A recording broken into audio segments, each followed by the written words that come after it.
Good evening and welcome to this UEFA Under-21 European Championships match between Portugal and England. I'm your alternative host, Russ Lennon, and we're bringing you this game today. You're listening to Football Commentary Live. Portugal take on England. England looking to get a win in their second group game. Portugal already got a win in that. In their opening game of the group stage, as we look forward to this game this evening. England, the senior side, won 2-0 away against Albania earlier on this afternoon, and that was a fantastic performance from Gareth Southgate's side. Although, I must admit, England did lose a bit of momentum when they replaced Calvin Phillips with James Ward-Prowse going into the final 15 minutes or so of the game. The kick-off this evening is at 8 o'clock over in Slovenia. And we've got Matt Iles standing by in Football Commentary Live HQ studios ready for this game. And we are looking forward to bringing you this game. We're due to win the opening game, but due to other reasons beyond our control, we were unable to fetch that one for you, so we thought we'd bring you this one for you today. We may bring you the one on Wednesday, depending if we've got people available for that one. But if not, don't worry, we've got some great commentaries lined up for when the Premier League returns this coming weekend. We're now going to bring in your match commentator tonight, Matt Iles, and very good evening to Matt. And how are you doing today, man? You okay? I'm not too bad, Ross. I'm looking forward to this one in Ljubljana. It should be an exciting game, a big game for both sides anyway. Yes, big game for both sides. England will need to win this one after they lost last time out in their opening group game. And what did you make to the opening group game from England? Because for me, I thought England never really tested the goalkeeper. We only had one real shot on the goalkeeper, which was that free kick. Didn't really test him much, but I thought we were a bit sluggish in that one. Croatia won Switzerland 3-2 in the group that England are in against Portugal later this evening. But we're back to England against Switzerland on Thursday. What did you make to England's opening, Matt? I thought that they were a little bit flat going forward. I think given the attacking quality that was on the pitch, Callum Hudson-Odoi, Eddie Nketiah, Emil Smith-Rowe, you expected a little bit more from England. So we know they're a team that like to keep the ball, really use the possession to their advantage and work the ball in the box. But as you rightly pointed out, they didn't test the Swiss defence and keeper enough. So, it felt really, really flat. And given that they were really electrifying in qualifying at times for the championships in Slovenia and Hungary, it kind of felt really underwhelming, that performance. There's a lot more to give tonight in the three lines. There's no doubt about that. Yes, Eddie Boothroyd has made 4 changes for this game tonight, and there's no Callum Hudson-Odoi. He's got out with a bit of a knock, according to reports. Max Aaron's dropped to the bench as well. What do you make to the changes from Eddie Boothroyd tonight? Do you think, obviously, Hudson-Odoi has got a knock, but do you think the other changes were the correct ones? And now plays a Crystal Palace ex-QPR, wasn't involved from the start today, because I thought when he came on, he looked lively on Thursday. Yeah, exactly that. I mean, Eze's really impressed. I think a lot of people, ever since he went to Crystal Palace, and I think he sort of brought that with him in the under-21s game on Thursday in Copair. But the team, I think, is a more attacking one. I think it benefits the team. I think he's gone with the 4 at the back, obviously making sort of 2 changes in there, and then, dropping one of the centre-backs out in Lloyd Kelly to accommodate sort of having sort of 2 full-backs in there. He's dropped Emil Smith Rowe into the midfield. So, it gives a chance for Sessegnon and Madueke. You've got a lot of pace and are very direct to put balls into the box for Nketiah, because as we know, and you'll probably know, Russ, from watching at Leeds week in, week out sort of last year, he's somebody who thrives on balls coming into the box. I think maybe AD Bruford's looked at that, and obviously given that he felt that the team going forward didn't do enough, playing this system, I think, does feel like it's going to be a lot beneficial to this England team for tonight's game. Yes, I would agree there with you, Matt. Just before we move on with the preview for tonight's game, I'm just going to run through some of the scores from the matches which was played earlier on in the European World Cup qualifiers. Kazakhstan 0, France 2. I've already mentioned Albania 0, England 2. Armenia 2, Iceland 0. Denmark 8, Moldova 0. Spain came from 1-0 down to avoid a shock defeat against Georgia. They won by 2-1. In the opening few minutes of the 7:45 kick-offs, in some of the matches which have already kicked off, all goalless at the moment. Austria, Faroe Islands, Bulgaria, Italy, Israel, Scotland, we'll keep an eye on one. Kosovo, Sweden, North Macedonia, Liechtenstein, Poland, Andorra, we'll keep an eye on that one with them being in England's group. And Poland next up, 4 Gareth Southgate's 3 Lions. Romania 0, Germany 0 as well. We've also got San Marino versus Hungary. That's in England's group as well. That's currently 0-0 there. Ukraine and Finland 0-0. Switzerland and Lithuania also 0-0 there in the World Cup qualifiers. 2 international friendlies which are finished, which are finished. Greece 2, Honduras 1, Northern Ireland 1, USA 2. USA scoring from reportedly a dodgy penalty decision which was given. No VAR in that game. No VAR in the World Cup qualifiers as well. No VAR in the UEFA Under-21 European Championships as well, where we're going to look at the next of the other results which have already been played today. I've already mentioned Croatia 3, Switzerland 2. That's in England's group. Iceland 0, Denmark 2 is another result in that competition.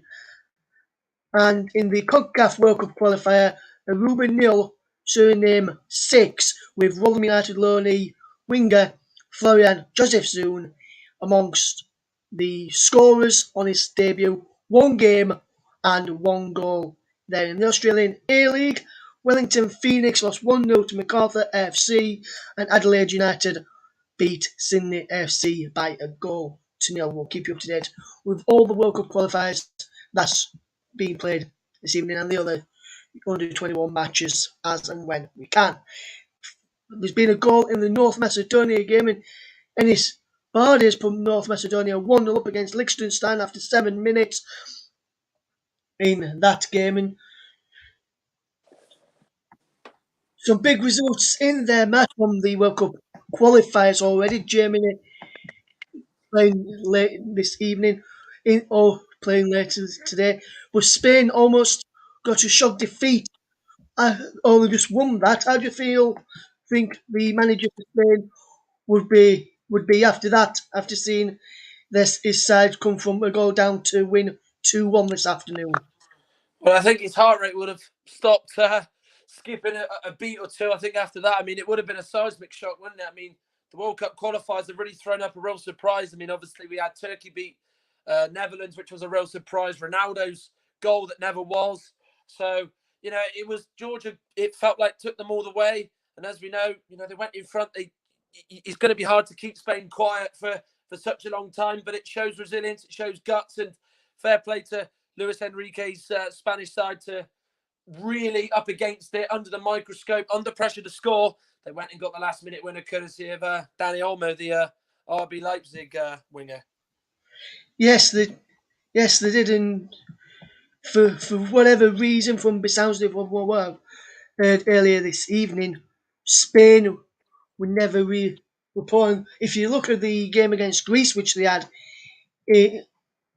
other day as well, Greece won today 2-1 against Honduras, but Greece had 1 shot on target against Spain on Thursday and got a 1-1 draw against Spain. Do you feel the Spanish dominance well, they have done in Europe World Cup and the Euros, maybe coming towards an end now.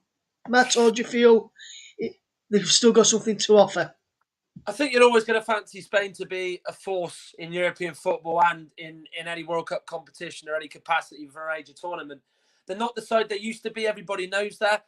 You know, obviously, it's the Spanish greats like Xavi, Iniesta, Puyol. Those players are gone. David Silva, sort of not really in and around it these days. So they got a sort of a youngish sort of team. There's still some older heads in there from the last few years. It isn't quite the spark that sort of seen Spain in the early 2010s sort of dominate the world and Europe. So I think they're still a force to be reckoned with. Not as strong as maybe, let's say, the French or England or Belgium for that fact, but they're always the side you've got to feel are in contention. So I don't think you can rule out that they're a dominant force.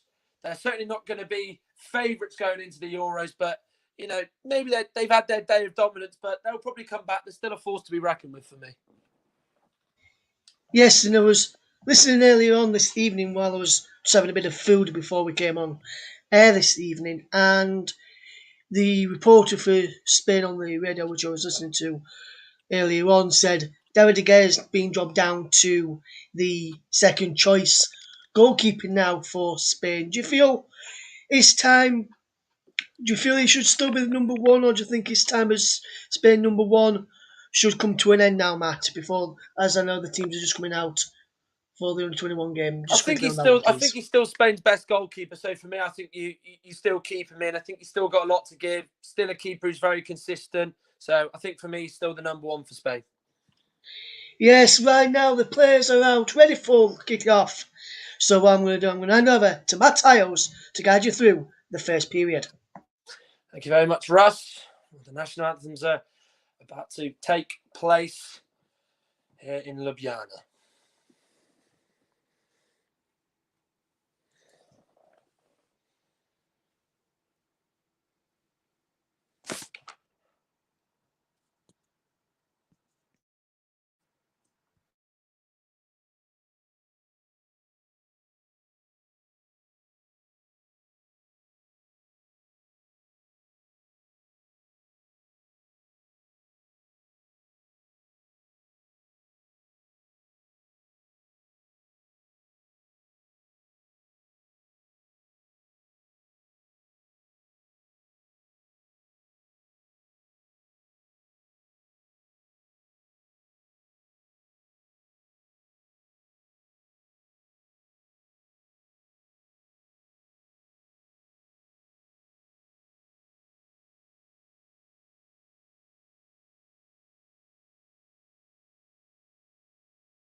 Well, as everybody knows, with Croatia beating Switzerland, it means that Portugal can't qualify. It should they win tonight, and it does mean that England, if they lose, can't go out. So they will go into the final round of matches with something to play for. Portugal make two changes to their team that were victorious against Croatia on Thursday night. It's the same keeper and back four: Diogo Costa, Thierry Correa, Diogo Queiroz, Diogo Leite, and Diogo Dalot. The Man United player on loan at AC Milan, Florentino Vitinha and Gedson Fernandez are the three in midfield. Fabio Vieira, who scored the winner against Croatia on Thursday, replaces Francisco Trincao, who drops to the bench. And Dani Carvalho replaces Thiago Tomas, who drops to the bench. And Pedro Gonçalves, or nicknamed Putte, starts on the left wing, the former Wolves man, who was the top scorer in the top flight in Portugal with Sporting Lisbon. England have made 4 changes as Aidy Boothroyd's side go in search of their first win in 6 European under-21 final matches. Aaron Ramsdale is in goal to back 4, so a change in formation. Japhet Tanganga is at right back, replacing Max Aarons, who drops to the bench. Ben Godfrey, Mark Gurhey, and Steven Sessegnon make up the back 4. Steven Sessegnon replaces Lloyd Kelly, who drops to the bench. Tom Davies, Oliver Skipp, and Emil Smith-Rowe are the 3 in midfield. And then the 3 up front, Noni Madueke, Eddie Nketiah, and Ryan Sessegnon. Madueke replaces Callum Hudson-Odoi, who's out with a knock, and Dwight McNeil is replaced as Ryan Sessegnon comes in. Both Oliver Skipp and Mark Gurhey had to be careful. Should they get booked tonight, both will miss the last group game against Croatia. And the subs quickly, Portugal subs, Luis Maximiano, João Virginia, Thiago Tavares, Thiago Jalo, Pedro Pereira, Daniel Bragança, Felipe Soares, João Mario, Francisco Conceição, Francisco Trincao, Goncalo Ramos, and Thiago Tomas. And England subs, well, before I read them out, both sides take the knee to stop racism and continue the fight for equality in society. And England subs, just quickly, Joseph Bursic, Josh Griffiths, Max Aarons, Lloyd Kelly, Ben Wilmot, Todd Cantwell, Conor Gallagher, Curtis Jones, Eberechi Eze, Dwight McNeil, and Rhian Brewster. So England will be hoping that they can get their first win on the board here in the Slovenian capital, Ljubljana. Portugal, with a win, will be one step closer to the knockout stages come May and June. It's going to be an interesting 90 minutes ahead of us here at the Stadion Stozice in what is a really cold and bitter night in Ljubljana. It's a first touch for Diogo Queiroz, the Portugal under-21 captain. He receives it from Thierry Correia. Well, Aidy Boothroyd said after the Switzerland game that his team were like a blunt instrument going forward. Let's hope in the 2 days that they've not played since Thursday, they have been able to sharpen up and tune their instruments, and hopefully they can hit the right notes this evening as they go in search of a win, as they will be hoping that they are well and truly in the mix for the last round of matches. It is a Portugal throw-in down the left-hand side, which Diogo Dalot goes to take. Man alone at AC Milan from Manchester United. Flicked on by Carvalho, who's in from the start today to replace Thiago Tomas. Now Gedson Fernandez, that's a name that Spurs fans will know. Looked for Carvalho, but it was an overhit ball, which Godfrey tidies up. Not the best kick by Ramsdale, but been put under pressure there was Fabio Vieira, as Tom Davies was out to close him down quickly.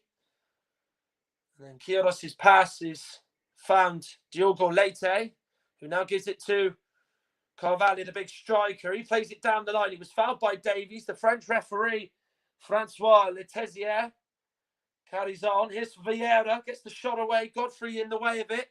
It's a frantic start by the Portuguese. In by Correa. Here's Carvalho, and his header looked goal bound, but Godfrey's there to make a real vital block. It was a really good first-time ball in by Thierry Correia, and Carvalho peeled to the back post, headed it on target, but unfortunately for him, Ben Godfrey, England's defender, was there to clear it off the line. And that's the first chance of note that any side has had this evening. That was a lovely ball by Correa, put the ball in. The left-back, Steven Sessegnon, doesn't get out to him quick enough, and Carvalho just peels to the back post on the left-hand side. He heads it across the goal. He's got a lot of power behind it. But unfortunately for him, Ben Godfrey's in the way and he's able to clear it away. In the middle now with the number 7, Vitinha, on Wolves, on loan from Porto. Well played there by Madueke, who was, by Ryan Sessegnon. He's given away a free kick. He just went in to try and win the ball, but was unsuccessful. Francois Letessier, the referee, supported by Cyril Munier and Mehdi Ramouni. And then it's a fourth official of Rade Obrenovic from Slovenia as the ref. And both his assistants are from France for tonight's game. Away by Tanganga, who's slotting in at right back. Certainly a position that is not unfamiliar to him. That's played there a few times for Spurs, but he is a more predominant centre-back. Here is Queiroz to Correa, but under pressure by Ryan Sessegnon. One of 4 changes in the England side tonight. He replaces Burnley's Dwight McNeil. Well, in terms of the managerial duel taking place tonight, Rui Jorge celebrated his 48th birthday yesterday, and he is, out of all the 16 sides in the finals for this edition of Euro Under-21s, he is the longest-serving manager of any country, having took over as the Portugal manager back in 2010. As England have got a free kick on the halfway line, as Eddie Nketiah was clipped by the number 3, Diogo Leite, who is a regular with Porto and Sergio Conceição's side. And of course, he has taken a Portuguese side to the final this tournament back in 2015. They took on Sweden and were beaten on penalties. Ricardo Esjao and William Carvalho both missed in the shootout. That meant that Portugal were beaten. He was a Euro 2004 finalist with Portugal as a player, albeit playing one of those games en route to the final. But unfortunately for him, he was a loser on that occasion, as Carvalho is fouled by an England player. Portugal, of course, in their traditional dark red shirt, green shorts, and then dark red socks. And then, of course, their all-white strip. Correa had been put under pressure by Ryan Sessegnon, but he knocks it back to Diogo Queiroz, who's got a lot of time to play back to his goalkeeper, Diogo Costa, to Diogo Dalot, back to the goalie Costa once more. Here is Queiroz. Correa. It's Portugal who've made the much more settled start inside the opening 6 minutes here in both these sides' second matches of this European Under-21 Championship. And of course, you're listening to this on Football Commentary Live, the home of alternative commentary, with me, your commentator, Matt Iles. You can follow us on Twitter. Our Twitter handle is @CommentaryLive1. Or better yet, you can follow us on Facebook. If you do not have a Twitter, you can simply go to facebook.com/FootcomLive to join the discussion, be involved, listen to our stream, have your say on the game that you are watching or any matters in football for that matter. Yeah, on the pitch as Florentino gives it away. Stepping in, there was Noni Madueke. It's a real positive run by the PSV Eindhoven winger, making his first start tonight as an England Under-21 player. He's had a fine season in the Eredivisie as PSV hunt down Ajax for the top flight championship. Here is now Diogo Queiroz to Correa. Now with Correa once more as he gets it from Pedro Gonçalves. Diogo Dalot. England happy to let Portugal play out from the back. In toward Carvalho, who's been picked out a few times already in this game, but unfortunately his touch lets him down. Here is now Emil Smith-Rowe.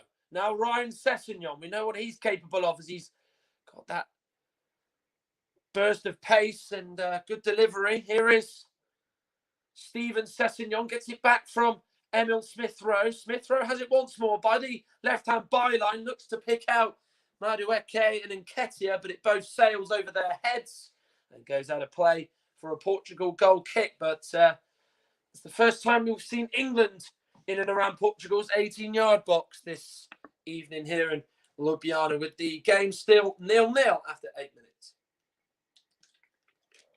Kick by the goalkeeper Costa, flicking it on is Carvalho.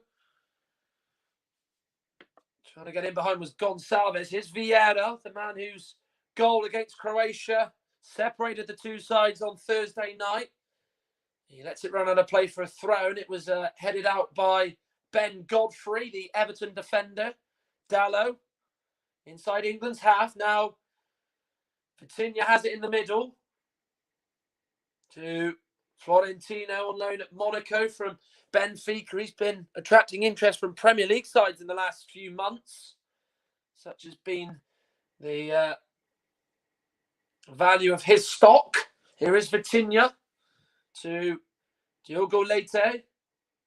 Queiroz to Correa. Carvalho. Correa will get it back. It's a nice play by Portugal. Cross goes in. Not the best delivery by Correa. Comes off Gurhi. And then it's sent out for a Portugal throw-in. But they're getting a lot of joy down the England left. Both Sessegnon brothers, Stephen and Ryan, are occupying that left-hand side. They're going to have their work cut out, as Thierry Correa is a man who likes to get forward at every possible opportunity. Here's Diogo Dalot, gets it from Gedson Fernandes. Driving into the middle, looks for Vitinha. It was an overhit ball as he slid in to try and keep the attack alive, the Portuguese number 7, but he's unable to do so as England are able to win it back off them and have it at the back with Aaron Ramsdale. And we spoke about how England had a lot of possession in the opening game against Switzerland, but as of yet, they're not able to keep the ball. Tom Davies gives it away. Now it's into Vieira. He might go for goal himself, which he does. He turned, swiveled and shot as he was on the edge of the box, but it's a shot well saved by Aaron Ramsdale.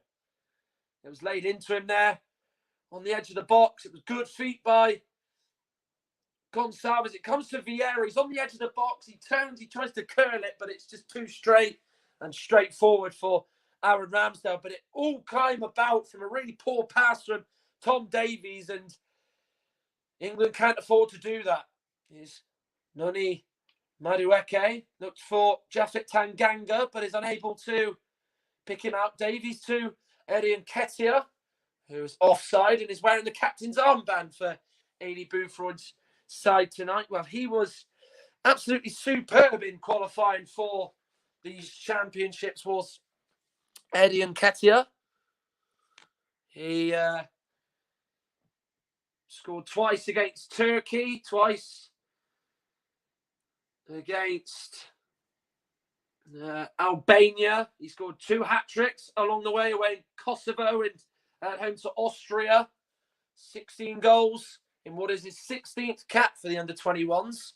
And of course, he surpassed the record set by Francis Jeffers and Alan Shearer of 13 goals, and did that in qualifying for this, in which England were unbeaten. Remember, Portugal were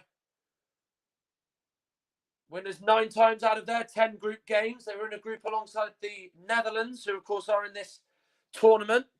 Both sides beat each other in the respective qualification, but Netherlands' goal difference was superior to the Portuguese, that it meant that they had to settle for second and of course still qualify for these European Championships. Here's Dalot, can't get around Tanganga, who stands up well, and sees Dalot kick the ball out of play for a throw-in.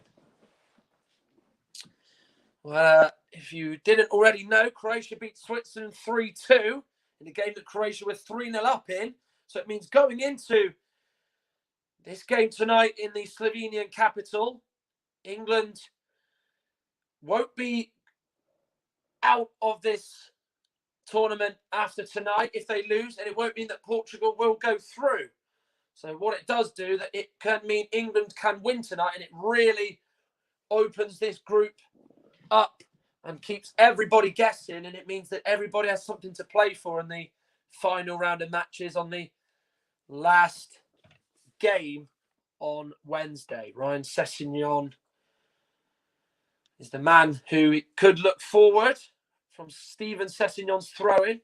Stephen gets it back from Tom Davies. It's good feet shown by the left back, of course, on loan at Bristol City. Of course, he has had it hampered by injuries as Stephen Sessegnon, but is still involved with the Championship side on loan from Fulham. Leite hesitated, thought about clearing it, but then thought about playing it on the floor, and Kettis pounced to win it off him.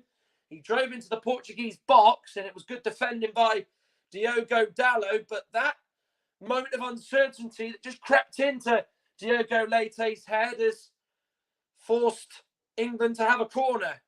But just clear it down the pitch. Don't change your mind at the last minute. And then Ketty is driving in the box. It's a good sliding challenge by Dalot as he drives into the box. He looks up, tries to flick the pass, but it's a really well-timed interception. England's first corner of the game from this right-hand side. It's going to be Ryan Sessegnon who's going to take. Emil Smith-Rowe's come for the short one. I don't think he will go for the short here, or he does. Smith-Rowe delivers it. Godfrey attacks it and wins it. He's headed it to the left. Madueke and Correa both jostling with each other. It's Correa who's got it away. Here is now Vieira. Sends it to the left with Carvalho who's drifted out there. Looking to take on Mark Gurhey, the Ivorian-born defender. And Gurhey has got the last touch, despite his protestations. And it's a Portugal throw-in who did very, very well to clear the danger there. And it all stemmed really from that diagonal ball, if you like, from Thierry Correa. And it did, didn't it? I mean, a really good ball out to the left, and Vieira took it under control brilliantly, played it down the line to Carvalho, who has almost occupied the position down that left-hand side since the game began, really playing up against the centre-backs, in particular Gurhey. His Vieira gets the cross in, hasn't got a lot of room, and wins the corners. It's bounced off Japhet Tanganga. And Ramsdale just organising the troops, barking out orders as England adopt the zonal marking from this, but it's gone short. Fernandez to Dalot, who took it under control and then hit it, and it went across Aaron Ramsdale, but it went beyond the post and out for a goal kick. Yeah, he gets under control well, Dalot. You can't fault him for trying it, but it was a shot that you felt was never really going to test Aaron Ramsdale, and you just saw it drift beyond him. Quarter of an hour played here in Ljubljana at the Stadion Stozice. It is Portugal 0, England 0. Of course, their last meeting was in 2015, which Portugal won. João Mario, not the one on the bench for Portugal tonight, but the different one, the man who was at West Ham United and is currently at Sporting Lisbon, got the only goal in that game back in the 2015 tournament in the Czech Republic, in which England were knocked out in the group stages under Gareth Southgate. Gurhey to Ben Godfrey.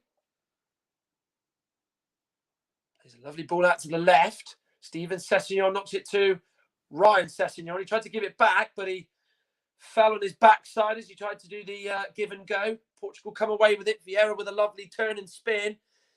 And now he gives it to Gedson Fernandez. Now on loan in Turkey at Galatasaray.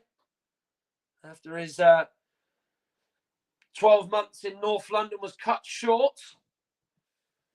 Fernandez and Vitinha just playing it short to one another in the middle. Out to the left with Diogo Dalot. Taking on Tanganga. Has overran it and stumbles as he tries to go beyond the Tottenham defender. But Tanganga sees how to play for a goal kick. And that was very good defending there by Tanganga. They did very, very well. He did. Dalot, he wants a lot of room. He just sort of came into him.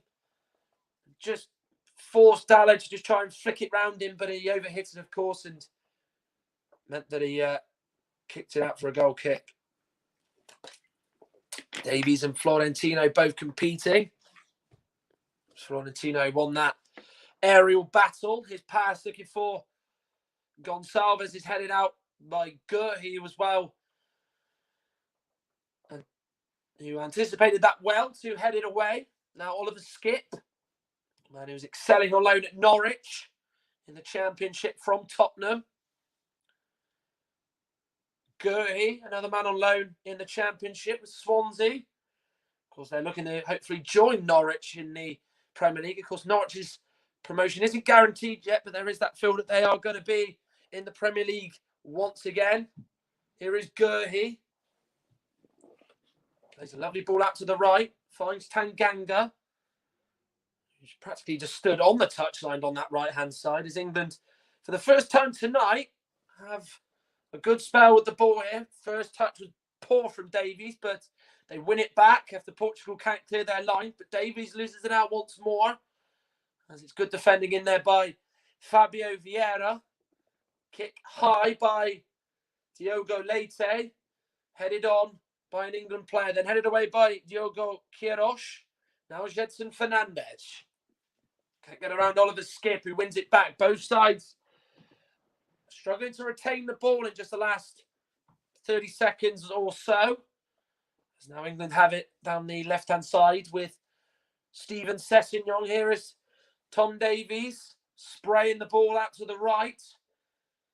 It's well beyond Madueke and Tanganga, who weren't really sure there amongst one another who was actually going to go toward it and who was going to leave it. So a bit of miscommunication between the pair of them there down that right-hand side as we are into the 20th minute here in Ljubljana. It's Portugal 0, England 0 in this second match of the European under-21s for both these countries. Here is Correa. Queiroz has it once more. The captain, Florentino, to Vitinha. Queiroz gets it from Gedson Fernandes. Diogo Dalot knocks it forward for Vitinha, but it's, well, read by Oliver Skipp as England have won a throw in, with Tanganga taking it. Lack of movement there as he tries to pick out a white shirt. The man in front of him is Skipp, decides against using him, and catches, made the run down the line on the right, takes it on the chest, gets it in. He was forced to almost put that ball into the box. He can't pick anybody out, and Diogo Costa is able to pick that up under no trouble whatsoever. Diagonal ball out by Queiroz for Carvalho, cut out by Tanganga. Now Gurhi to Steven Sessegnon. Gurhi once more. Oliver Skipp. Madueke. Tom Davies. Looks for Nketiah. It's another misplaced pass by Davies as Portugal have it with Florentina. Here's Gedson Fernandes. Lovely ball out to Carvalho on the left. First touch wasn't the best. Godfrey did give a little nudge, but Carvalho stays on his feet. Here's Vitinha. Probably a good thing that Carvalho did stay on his feet for Godfrey's sake, because he might have been conceding a penalty there, perhaps. Vitinha has it. Now Florentino. Dalot. Fabio Vieira. Now Diogo Leite. Florentino now has it. Dalot. Tries to find Fernandes, but there to cut it out was Emil Smith-Rowe. Lets it go for Noni Madueke. He's got no England shirts around him. Portuguese players circle him like a pack of wolves there, as they didn't allow him any chance to bring it any more forward than what he did. And it's cleared out of play for an England throw, which Tanganga takes to Smith-Rowe. The thrower Tanganga gets it back. Smith-Rowe plays a nice 1-2 with Madueke. Gets the ball in. He was looking for Ryan Sessegnon. He was arriving on the scene to get on the end of the cross, but Thierry Correa steps in from the right back position to fill that spot in the middle and clear the danger out for a throw. Yeah, he did really, really well there. Good give and go. That's better from Emil Smith-Rowe. We haven't really seen him make those runs forward. He's the go-to man in the middle for England. He's the point in between the defence and the midfield, coming short for the passes in the middle and giving the balls to the attack. And it was nice play to get the ball in, but it was well cut out by Thierry Correa. Here's Madueke. Maybe England are going to just step things up just a little bit more now. Good feet shown by him, but he goes to the floor as he tries to get the ball in now. I think he put himself in a bit of a spin there. Madueke is a don in the headband, the black headband on his forehead. going on the outside of Dallo. Looked like he did really well to get the cross in. He had a few step overs in between. And he just almost put himself in a spin and put himself on the floor. Well played there by Mark Gurhey to not allow Gonçalves to get around him.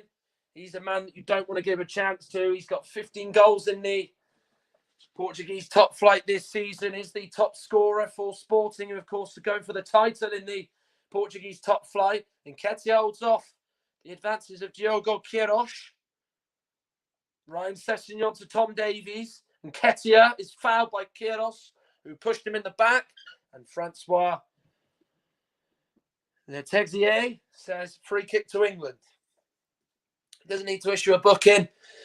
But obviously, with Nketiah having his back to goal a lot, it's going to mean that one of the defenders, the centre-backs for Portugal, are going to have to come out and try and close him down. And obviously, he was quite well away out. I'm not too sure if Queiroz needs to make that foul, to be perfectly honest with you, but he did. And obviously pushed Nketiah in the back. And this presents a great chance for England to work Diogo Costa, which they've yet to do. Ryan Sessegnon and Emil Smith-Rowe around it. There's two Portugal players in the wall. Oh, there is now one in the wall, as one has been told to just sort of loiter on the edge of the box. That man's Gonçalves. Poor delivery by Sessegnon as it's headed away by Diogo Dallo. England now have it once more. Put back in. Tanganga got his head to it, but can only flick it out for a goal kick rather than head it back into the box. Well, we will be bringing you more live action on Football Commentary Live this week. The home of alternative commentary. Join Mike Arneman on Wednesday as Gillingham entertain Wigan in League One. That game kicks off from 5:30 at Priestfield. And, of course, the programme starts at 5:15. Remember as well, of course, England were victors in Albania to make it 2 from 2 from their World Cup qualifying.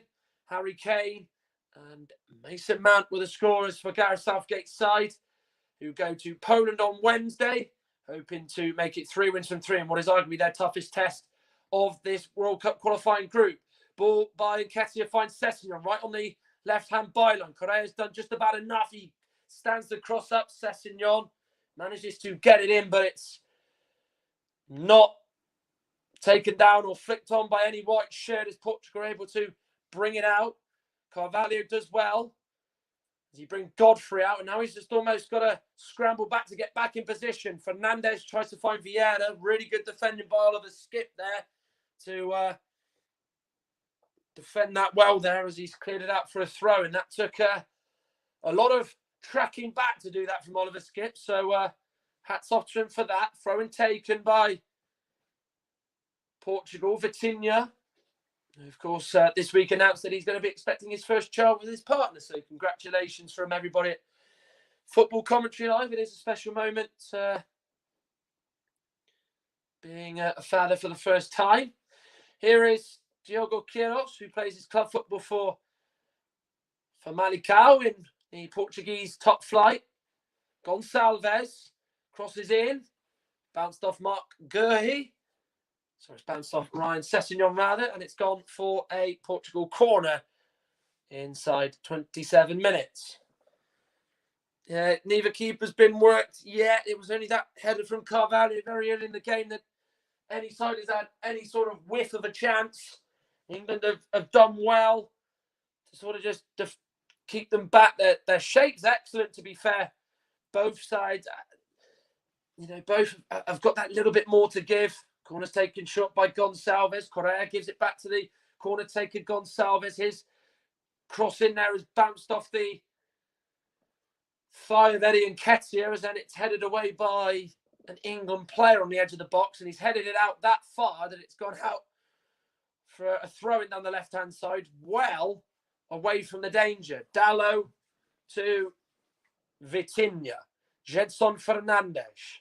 Now Florentino.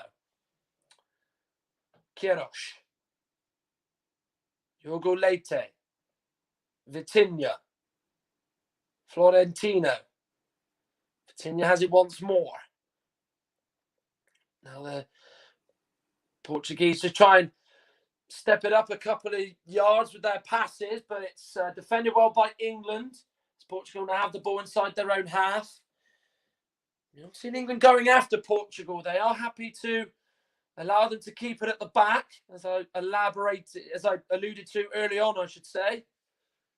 Gurhey, Tom Davies gives it back to Gurhey. Godfrey's got a bit of work to do. Slides in, can't get it under control. Fernandes pounces. Here's Carvalho trying to send it back in for Gonçalves, and England get back and clear it away. But that's not the first time we've said that England have given the ball away on the edge of the box, but they've managed to recover and deal with the situation at large. Skipped as well to cut out the pass, and he wins a free kick as he's been clipped by Danny Carvalho, the man who plays his club football in Serie B for AC Monza. His pass was a short one to Godfrey. Really had to stretch to try and knock it off Fernandez's path. He just about got a toe to it. Didn't get it away far enough. Fernandez played it to Carvalho, but luckily England were able to recover and get back in position. Of course, we did see very early on Tom Davies gave the ball away in his final 18 yards of his defensive area and present a chance to Fabio Vieira. Ball forward for Carvalho. Down the middle is too heavy for him as Aaron Ramsdale comes out and picks up the loose ball. He rolls it out to Steven Sessegnon. Now Gurhey to Ben Godfrey. He has it once more. Davies.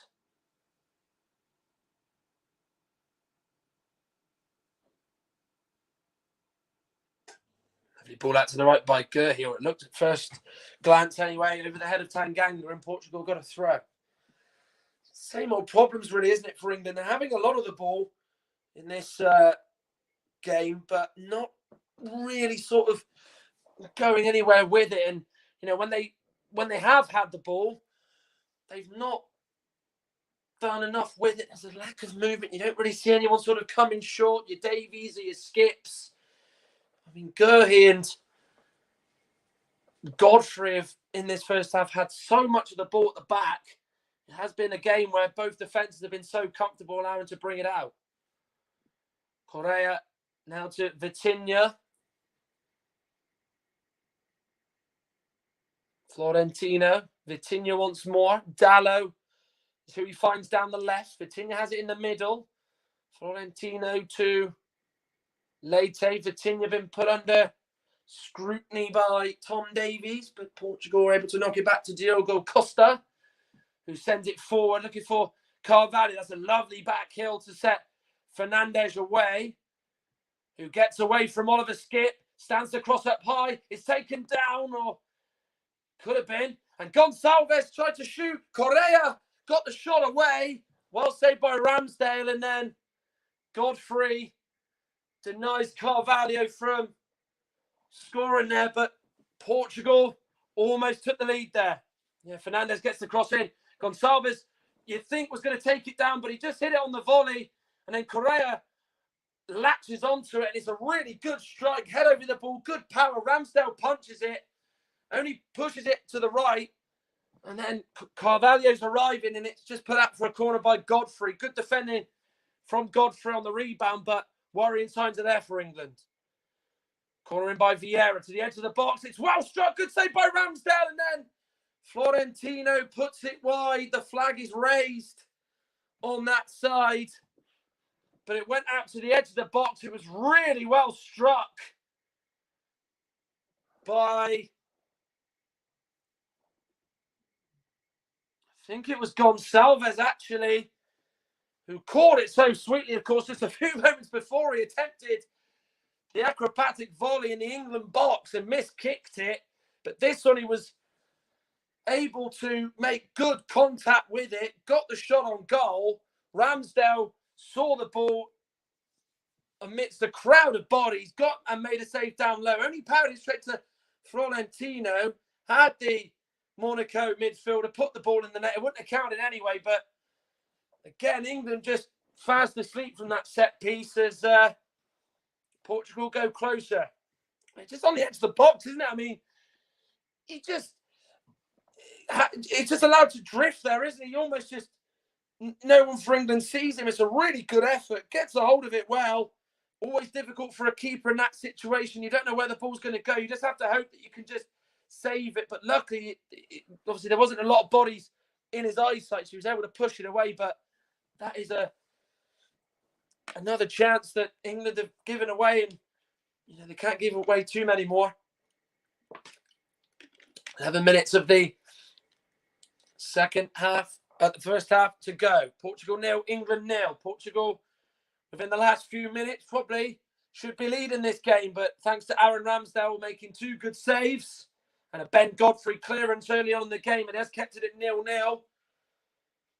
Here is now Ryan Sessegnon.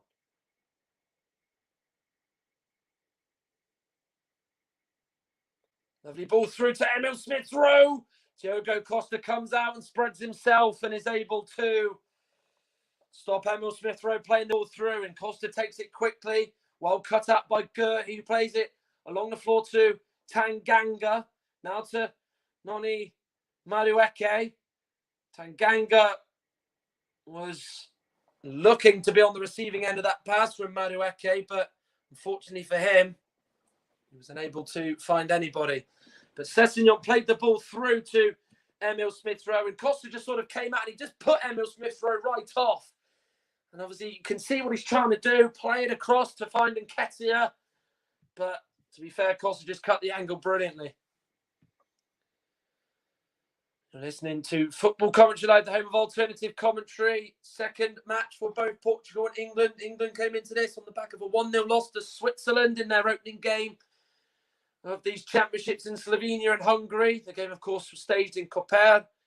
And, of course, Portugal were 1-0 winners in their match at the Benfica Stadion on Thursday. Well, good ball in by Carvalho. It was Gonçalves who he picked out, but Gonçalves' shot is blocked, and he really is starting to worry the England defence with him getting involved even more by the minute. Wow. Carvalho has taken a position down that left-hand side, and England have had a mixed bag against him. When he's had the ball, he's turned his man. He's always looked to try and put the ball in, and he's always picked out a fellow Portuguese attacker. We picked Gonçalves out there. You've got to say the midfield of England, they've got to do a little bit more defensively. Skip and Davies, they just seem to be occupying a deeper role from corners and set pieces. And when it's defending in open play, they just seem to be not sort of in tune with each other. They've got to do a little bit more work in there because Portugal seems to be having a little bit more joy. Throwing to Portugal inside their own half with Thierry Correa to take. Plays his football for Javi Gracias Valencia in the Spanish top flight. Not the best clearance there by Steven Sessegnon, who tried to leather it forward, but could only just send it out for a throw-in. Emil Smith-Rowe wins it from Florentino. Good run by Smith-Rowe. Now Madueke tries to get the shot away on his left foot. It is well blocked by Diogo Dalot. He tried to almost fool Diogo Costa, I think, by going on his left foot. But the angle was closed up by Diogo Dalot, who was really smart in defending that as he blocked the shot. That was really good defending there by him. And the player, of course, is probably would have learned a fair bit off you, playing for AC Milan this season in a league known for its notorious defending. Here is Vitinha. Jorgo Queiroz. Leite. Fizzing the ball to Carvalho. Once again goes down the left. Has to do a lot to keep it in and has been unable to do so as Francois Letexier says that ball has not carried on through by Carvalho. Now to play for a throw-in, or it looked like. I think the offside flag was raised actually against Carvalho. But of course, England earlier on today beat Albania 2-0 in their World Cup qualifier at the Air Albania Stadium in the Albanian capital Tirana. Harry Kane and Mason Mount, the scorers for England. And of course, in the under-21s, involving England in their group, Croatia beat Switzerland by 3-2, which means that England cannot go out tonight and Portugal cannot go through. But what it does mean is that it really does present a chance for England to make this group even more wide open, as Nketiah has fouled Diogo Leite, who's holding his face. I think both are having a bit of a tussle with one another. Francois Texier thinks that Leite's come off worse there, which he has. It was a real bang into him from Nketiah, who had his eyes all on the ball rather than the man. And that's an easy spot for the referee. Probably just had the wind knocked out of his sails for just a few brief seconds there. 6 minutes of the first half remaining. Still goalless here in Ljubljana at the Stozice Stadium. Here is now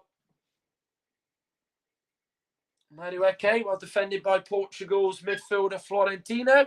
And out for an England throw, which Tanganga receives from Madueke to take. Both, of course, from the Tottenham Academy.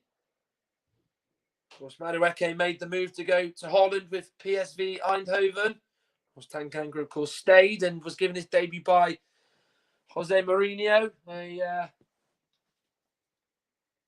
just over a year ago now. Here is Tanganga. Emil Smith-Rowe tried to give it to Madueke, but it was a pass that could only pick out a Portuguese player. Vitinha. Good feet shown by the Wolves loanee. Gonçalves, Carvalho, Florentino, Dallo, Gedson Fernandes. Tanganga pulls him back. An ex-Tottenham teammate of his. And Portugal have a free kick. Yeah, one thing I've noticed about Gedson Fernandes, he's playing very, very wide of the three in midfield. You've obviously got Florentino's in the holder there. Vitinha's almost the all-rounder. And then you've got Gedson Fernandes is the more attacking outlook of the more. There's a really nice balance to the Portugal midfield. England come forward with it with Ryan Sessegnon. His pass was intercepted by Florentino. Does that for breakfast, doesn't he? Just intercepts and just wins the ball back for Portugal. Just forces England or the opponent to go back a lot. Here is Madueke. Emil Smith-Rowe. Skip. Nketiah, Smith-Rowe. Tries to get around Florentino, but it's a really good challenge by him. Gedson Fernandes. Eddie Nketiah and Noni Madueke really putting him under pressure. Fernandes has gone down, looking for a free kick, which Francois Texier, the referee's not interested in one bit. Nketiah has it down by the end of the pitch. Tanganga bringing it forward. Didn't really know where he was going to pass that ball to, and it's cut out well by Gedson Fernandes. Vieira brings it forward for Portugal as he sends it forward. Davies is pulled on Carvalho's shirt and sent him the other way. Advantage play by Francois Texier, the French referee. I think he might actually give a booking out to Tom Davies once the attack is stone dead, as Portugal still have possession here. Gedson Fernandes. Vitinha. Vieira to Gonçalves. Godfrey can't get it fully away. Tanganga's got work to do. Waited for a touch of a Portuguese player, which he got, and has got a throw in inside his own half. And Tom Davies is going to have a talking to from the French referees. Not a lot to do, so he hasn't done that so far. I think he's probably rather lucky that he's escaped with only a warning, to be honest, than you expected. To be quite frank, Tom Davies to be brandished a yellow card, but Francois Texier has thought otherwise. Gedson Fernandes will take the throw in. Here is Vitinha. Nice 1-2 with Vieira. Looked for the free kick as Vitinha went down. Referee says no, get up.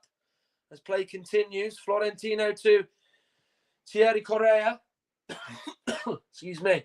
Now to Gonçalves.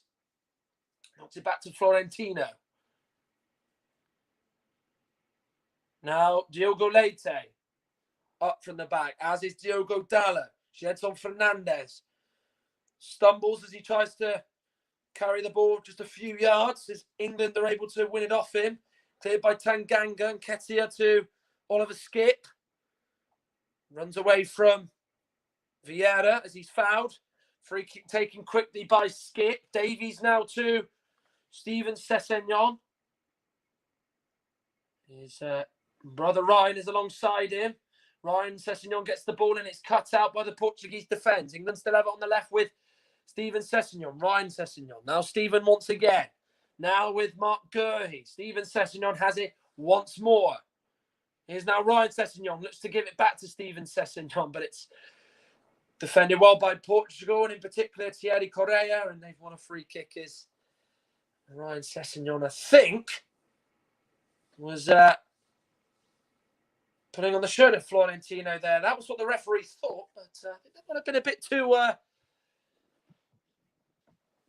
too harsh on the England number 11. Well, Adi Buford in discussion with his coaching staff, wondering what he's talking to him about, maybe what he's going to say at half-time. It's been a solid enough half by England. Portugal have threatened from long range. They have had the better of the opportunities. And if anyone was going to score, it was going to be Rui Jorge's side. But England, the team, of course, just trying to stay in this game. Of course, they know that should they avoid defeat, it will give them a better chance of progressing into the knockout stages of this competition for May and June, as Tanganga wins a free kick as he was fouled by Danny Carvalho. He did try to down his feet, to be fair to him, but he did eventually go to ground, as we're about 6 seconds away from stoppage time. I don't think there's actually going to be many of it, I'll be perfectly honest with you. I don't even think the board's gone up from the Slovenian official, Rade Obrenovic, taken by Ramsdale. And the halftime whistle has blown. In a half that Portugal have threatened the most from, we still are goalless here in the Slovenian capital, Ljubljana. Thierry Correia and Pedro Gonçalves both had shots saved by Aaron Ramsdale. Danny Carvalho had a header cleared by Ben Godfrey that looked goal-bound. Adi Buford's side have been toothless, again, as they are unable to find the back of the net in the first half. It is Portugal 0, England 0 in their second group match of this European Under-21 Championship. Thank you very much, Matt, and fantastic commentary there from the first half. England 0, Portugal 0 is the score. Portugal 0, England 0. With Portugal being designated the side down here. Out there in Slovenia, Matt, bringing you commentary from Football Commentary Live HQ here in England due to the COVID-19 pandemic. So, some half-time scores then, and some full-time scores, and some ladies scores then. So, I'll read through the half-time scores then in the World Cup qualifying matches. Austria 3, Faroe Islands 1, Bulgaria 0, Italy 1. Israel are beating Scotland by a goal to 0. Kosovo 0, Sweden 2. North Macedonia 1, Liechtenstein 0. In England's group, Poland 1, Andorra 0, and San Marino 0, Hungary 1. Romania 0, Germany 1, and Switzerland v Lithuania currently 1-0 up for the Swiss. And Ukraine 0, Finland 0. In the other match in the UEFA Under-21 Championship, sees France are 2-0 up against Russia, with goals for the French in the Under-21 European Championship coming from Odsonne Edouard, the Celtic striker, from the penalty spot, and another penalty, this time taken by Jonathan Ikone on 24 minutes. Edouard scored on 15 minutes. The goal scorer for Poland in their game against Andorra in the group that England in, Poland next up for England at Wembley. The goal scorer there is Robert Lewandowski. He scored after 13 minutes. Goal scorer for Germany in their game against Romania is Bayern Munich's Serge Gnabry, the former Arsenal man. And Shaqiri, the Liverpool man, has scored for Switzerland, their lead against Lithuania by a goal to nil in that one that just kicked off a few minutes later than all the other matches. I think that was an 8 o'clock kickoff as well as this game. This even it is now half time in that match. Incidentally, Switzerland 1, Lithuania nil is the half time score in that game, and I think that was an 8 o'clock kickoff. Elsewhere today in the world of football, we had some Women's Super League matches and Women's Championship matches as well, which were played earlier today. So I'll run you through how those matches went on. In the Women's Super League, Brighton of Albion 0, Everton 5, Chelsea 2, Aston Villa 0, and Birmingham City 1, Bristol City 1 is the result in that one. We'll come to that in a few moments to get overall thoughts on that first half and see how England, if they are to get anything out of the game, how they would go about it from his perspective. In the other matches, in the FA Women's Championship, finished Durham 1, Sheffield United 1, Leicester City 2, Coventry United 0, Lewes 2, London Bees 1, London City Lionesses 0, Charlton Athletic 0, and Liverpool 1, Blackburn Rovers 1. You can catch all the highlights of those matches by visiting the FA Player on the internet to keep up to date with everything in the Women's Super League and Women's Championship. So we'll look ahead of some of the matches now coming up this week in World Cup qualifying or Under-21 European Championship. Montenegro take on Bosnia and Herzegovina tomorrow at 5 o'clock. That will be live on Sky Sports in the UK. Just search for that on YouTube. The England matches are on the TV in the UK for anyone wanting to watch the action, as we will not be bringing you that. Some World Cup qualifying on Tuesday as Luxembourg take on Portugal, Belgium take on Belarus, Wales take on Czech Republic, the Netherlands will take on Gibraltar, Montenegro against Norway, Turkey against Latvia, Cyprus, Slovenia, Croatia, Malta, Slovakia, Russia. Under-21 European Championships at 5 o'clock sees Germany, Romania, Netherlands, Hungary, and at 8 o'clock Italy v Slovenia and Spain v the Czech Republic. In League 2 on Tuesday, we see Carlisle United take on Crawley Town. That's a 7 o'clock kick-off. And some friendlies on Tuesday as well. After 7, Qatar against the Republic of Ireland. And Costa Rica take on Mexico at 9 o'clock in the evening. There's a couple of National League matches as well. There's Notts County take on Aldershot. And Solihull Moors take on Wealdstone. But our next live offering here on Football Commentary Live is on Wednesday when England take on. Will not be the England match, it will be the match in Sky. Will be match in League One action from the Priestfield, where Mike Orneman will bring the game between Gillingham and Wigan Athletic at 5:30. England Under-21s next group game that we're covering tonight. Their next group games on Wednesday at 5 o'clock against Croatia. Switzerland take on Portugal at the exact same time as just Denmark against Russia and Iceland against France as well. And we'll just come to you now, Martin. What do you make to the performance from England so far in the first half? And what do you think Adi Boothroyd needs to do to change things if England are to get something out of this game? Well, I think from an England perspective, I think it was a pretty abject first half performance. I think Portugal were the better side. Certainly not far and away the better side in my eyes, but I thought they were better.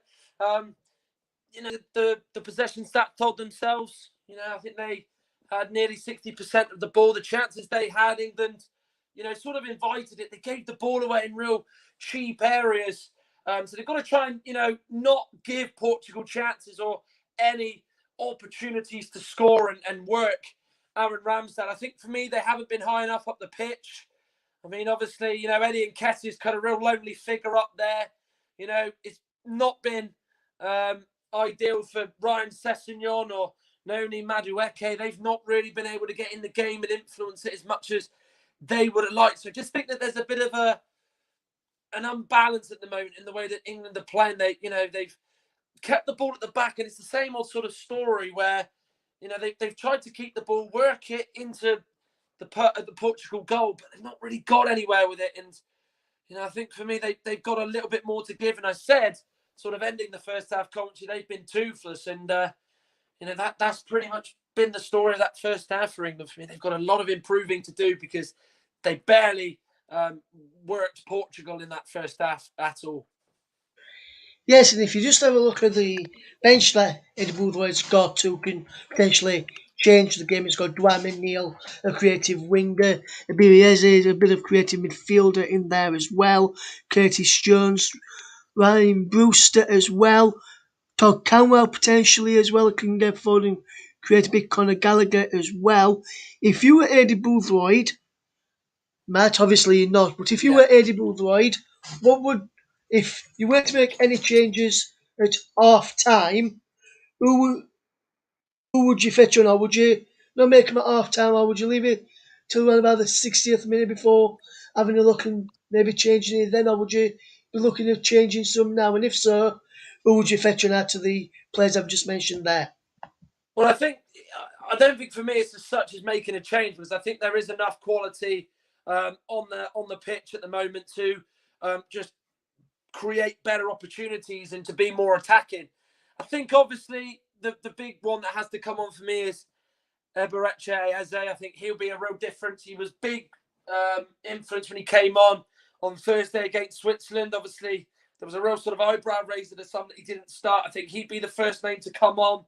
I think, we probably need someone in the middle to try and maybe get the ball down in play. Maybe Gallagher and Jones is good options to bring in the midfield. I think Tom Davies has been really, really poor in that first half, so I wouldn't be afraid to change that.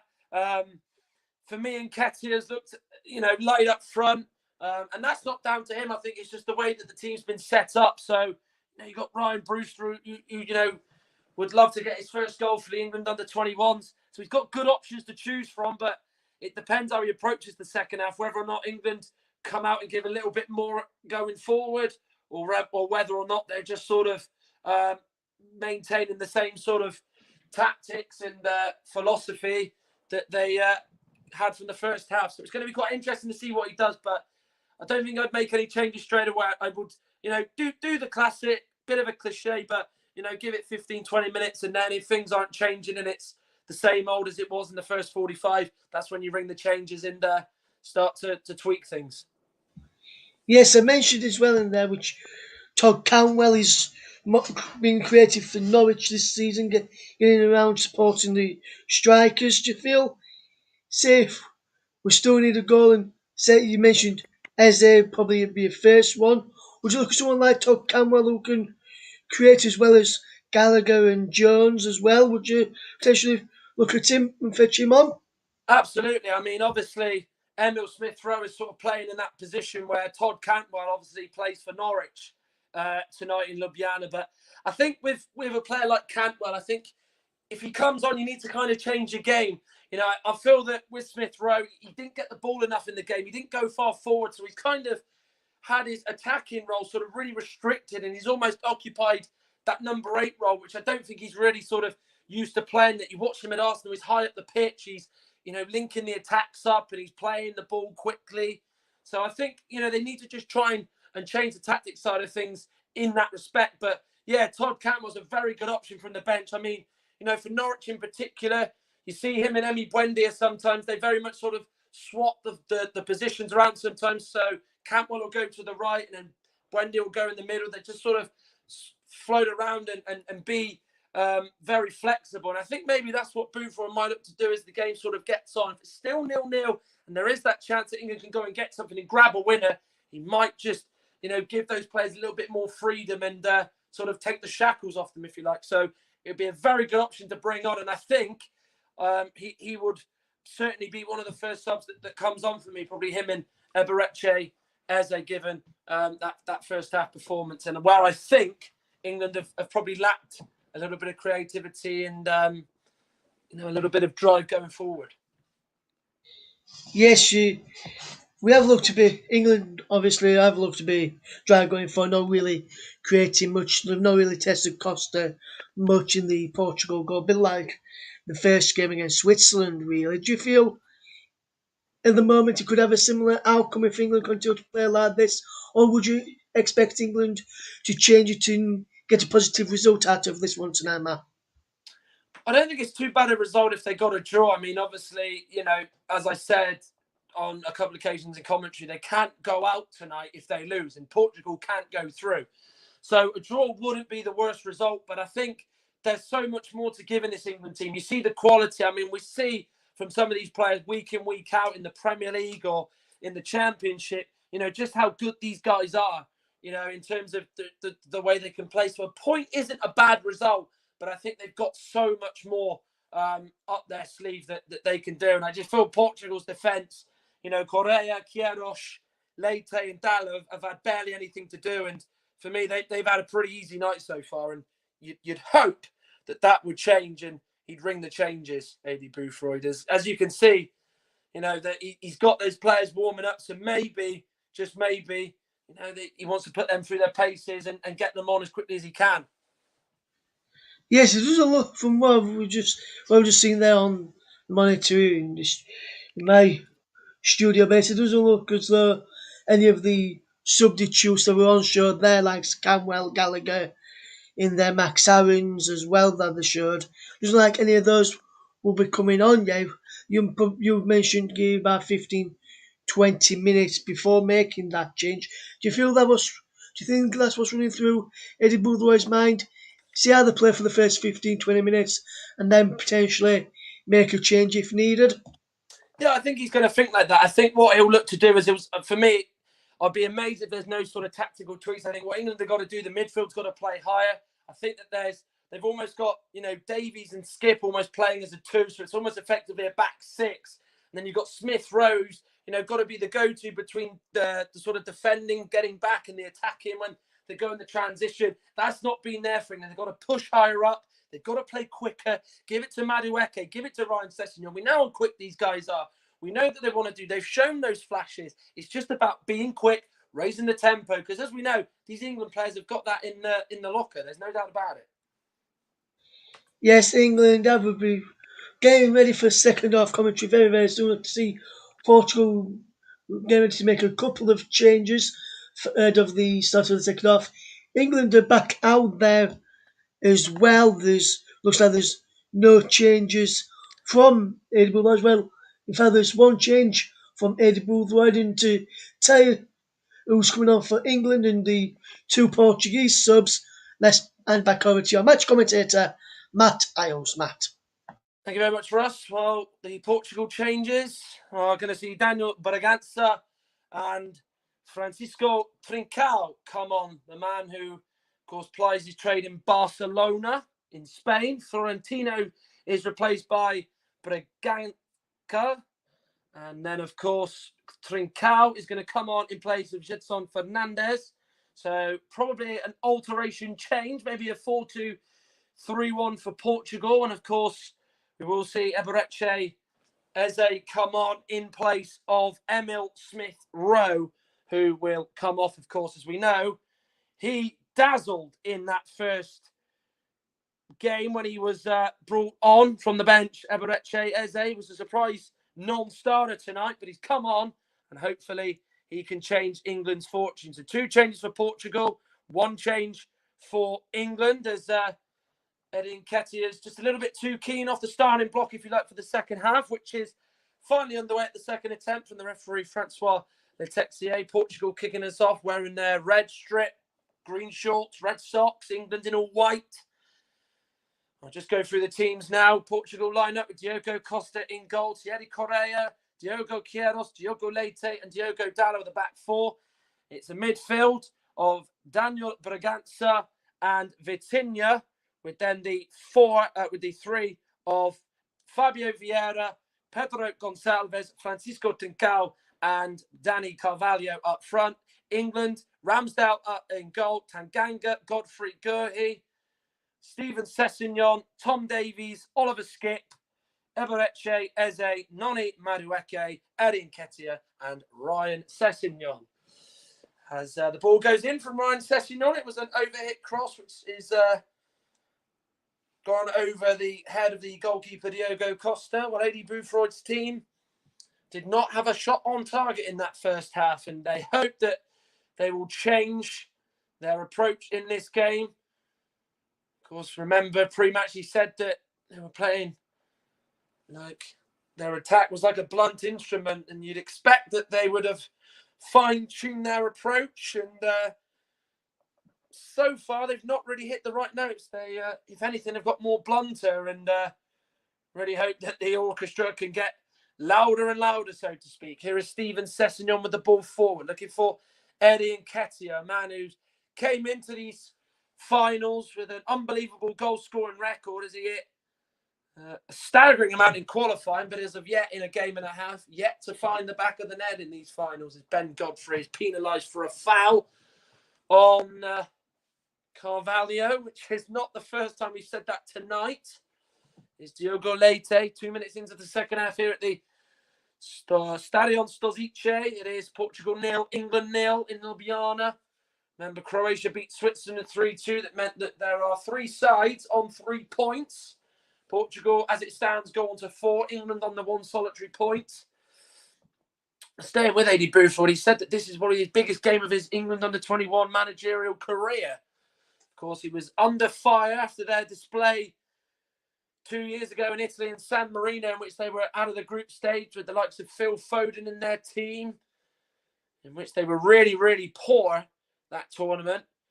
Here now come Portugal there for their first attack of this second half. It's gone to Trincao. He knocks it back with his shoulder, but it's cleared away well by Oliver Skipp, who was in the right place to hack it away. Portugal have it, though, with Correa in his own half, and able to get under control as Vitinha.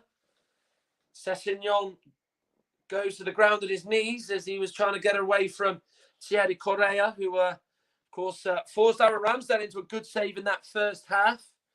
Queiroz to Bragança, the Sporting Lisbon midfielder, on at half-time in place of Florentino, who I thought had a really good first half. Whether or not he's got a slight knock or not is quite an interesting one, or whether or not it was just a purely tactical decision. Francois Letexier says play on, as England thought there was a foul in there in the middle of the pitch.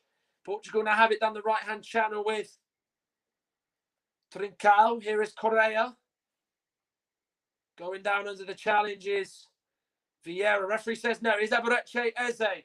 Dances away from Bragança. Tries to get Nketiah free down the middle, but Diogo Costa off his line quickly and down low to keep the ball in his path. And high fives Diogo Leite, who just stopped Eddie Nketiah from getting on the end of that.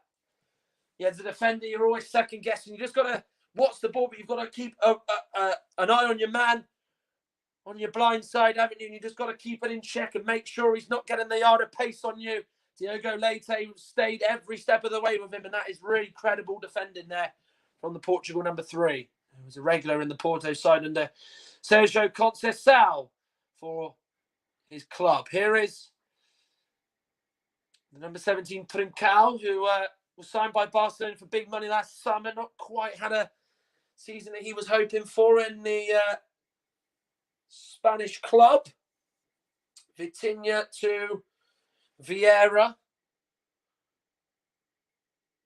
And it's almost a 4-3-3, if you like. There's no formation change for Portugal. We did think that maybe they might have pushed Vieira higher up the pitch, but he is almost just slotting into a normal midfield role with Daniel Bragança as the holding midfielder.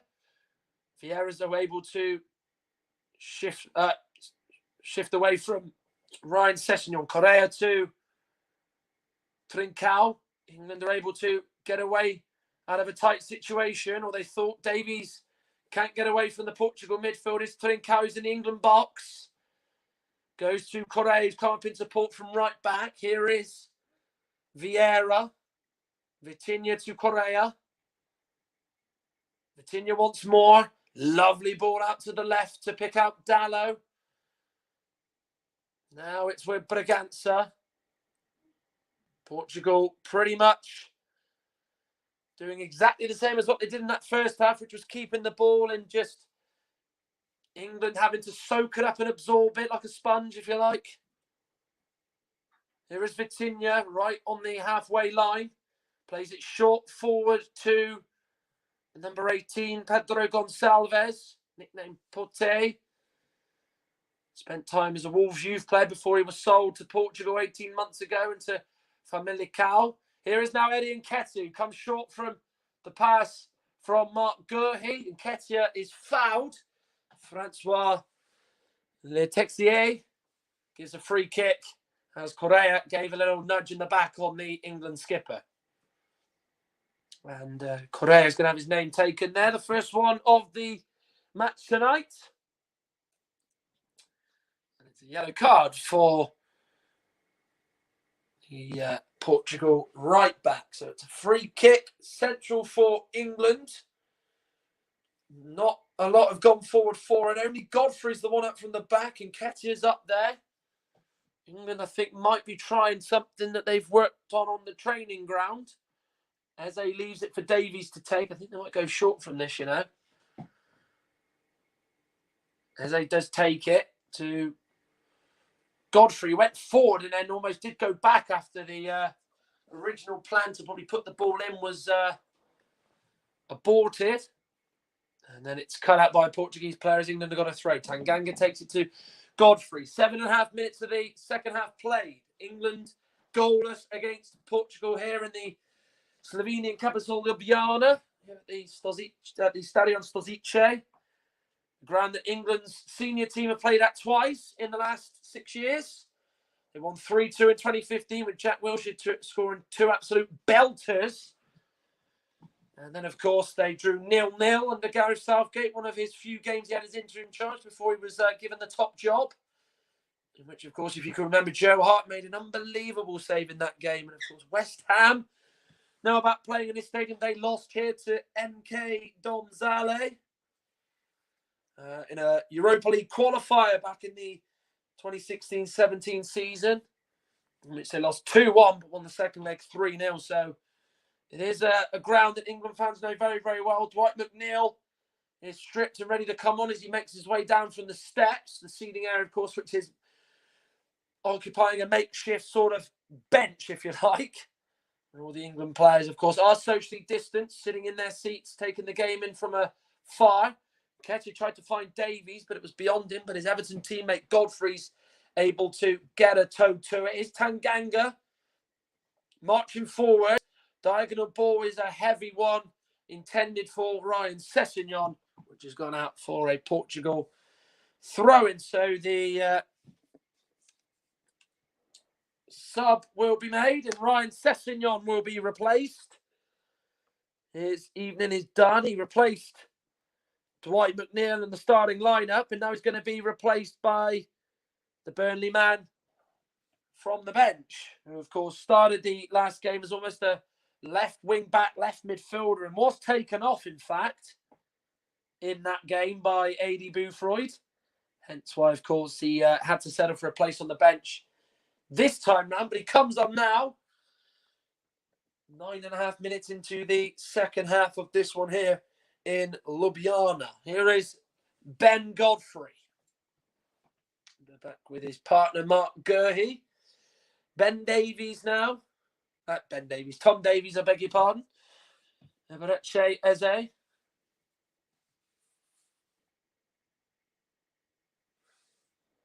To Davies once more.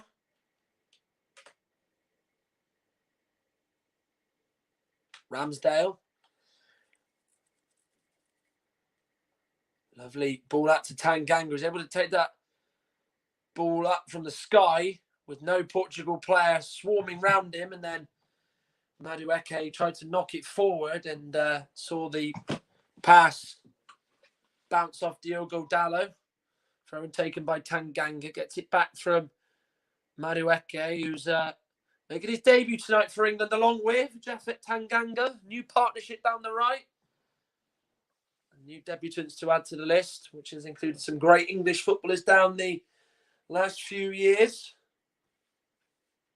Gurhi to Eze. That's a lovely ball, which Eze comes short for. He's fouled by Braganza. And Francois Letexier decides no free kick, or no booking or a talking to is even warranted in that situation. So play carries on with Skip taking the free kick. Eze just dances away from a couple of Portugal players. Nketiah lays it off. Madueke with the back heel looking for Eze, but Portugal are able to get that away.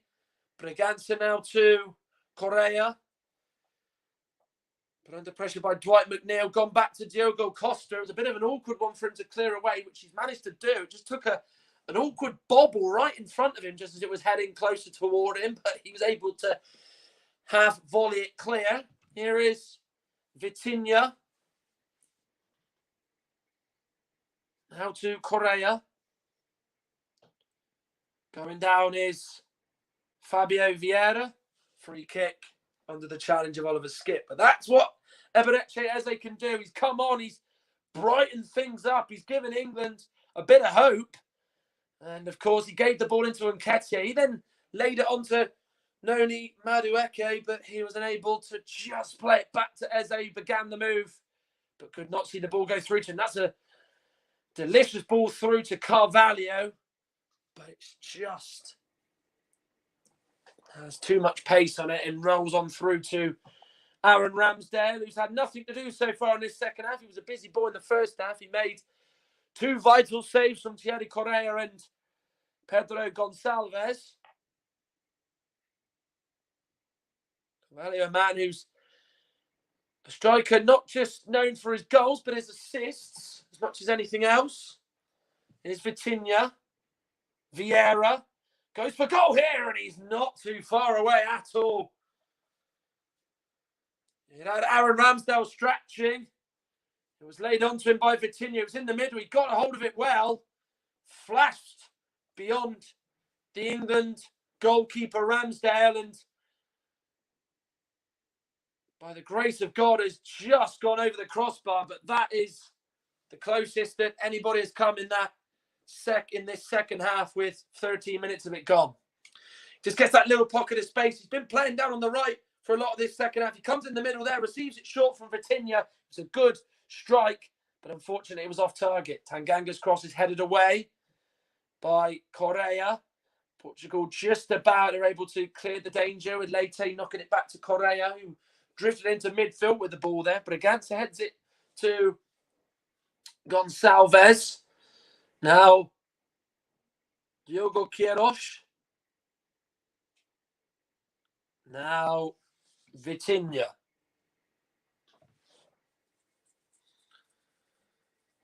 Vieira loses out there as Davies intercepts. Eze to Nketiah. Did a little bit too much there. Did Eddie Nketiah. He got away from one Portugal player, but then Braganza was able to come across and stop him, which is a shame,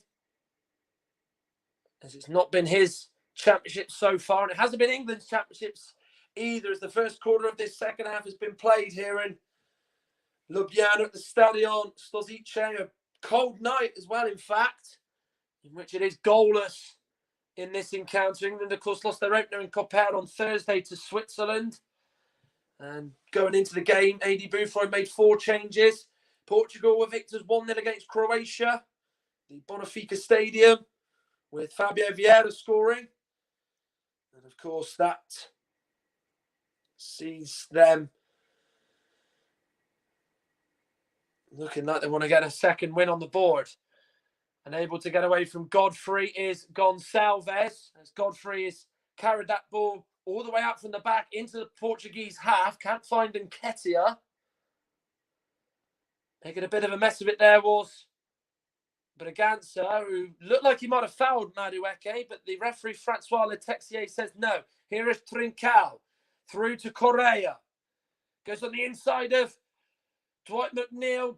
He gets there as the ball was played to Trincao. It was a real good, clean challenge by Gurhi, who stood his ground well there. Good ball in by Braganza. by Baglanza, sorry. Here's Carvalho. Vitinha. Chance to shoot. Curls it! And curls it just wide. Ramsdale once again was stretching. It was brilliant footwork by Vitinha to set the chance up. He must have been about 15 yards out.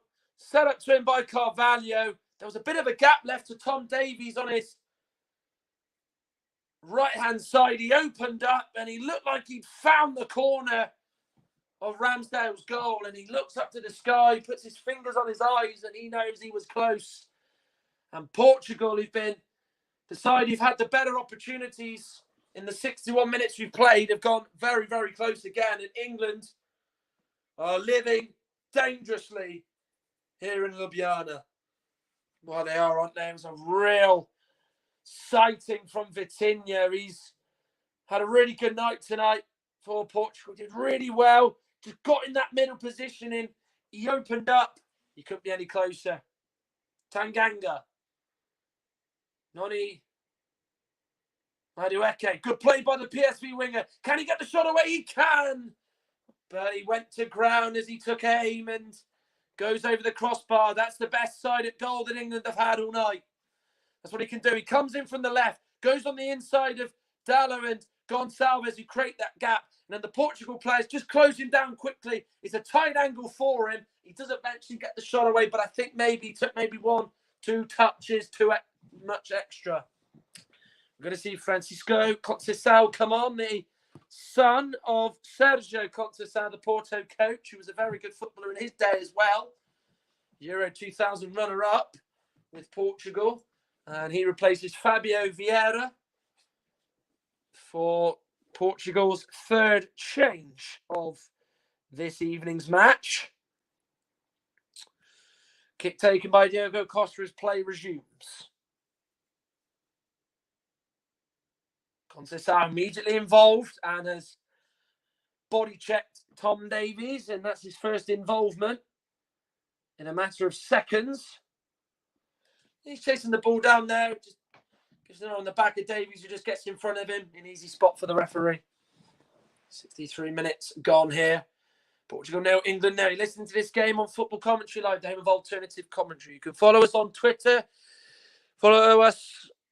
You can find us at Commentary Live 1, and you can find us on Facebook. So we go to facebook.com/FootCom Live to join in the debate, be involved in the discussion, and have your say on the game that you are watching. Oliver Skipp looked like he'd evaded the Portuguese players, but has lost out. Coming forward. It's a chance for Carvalho, and he scored, and Portugal have the lead.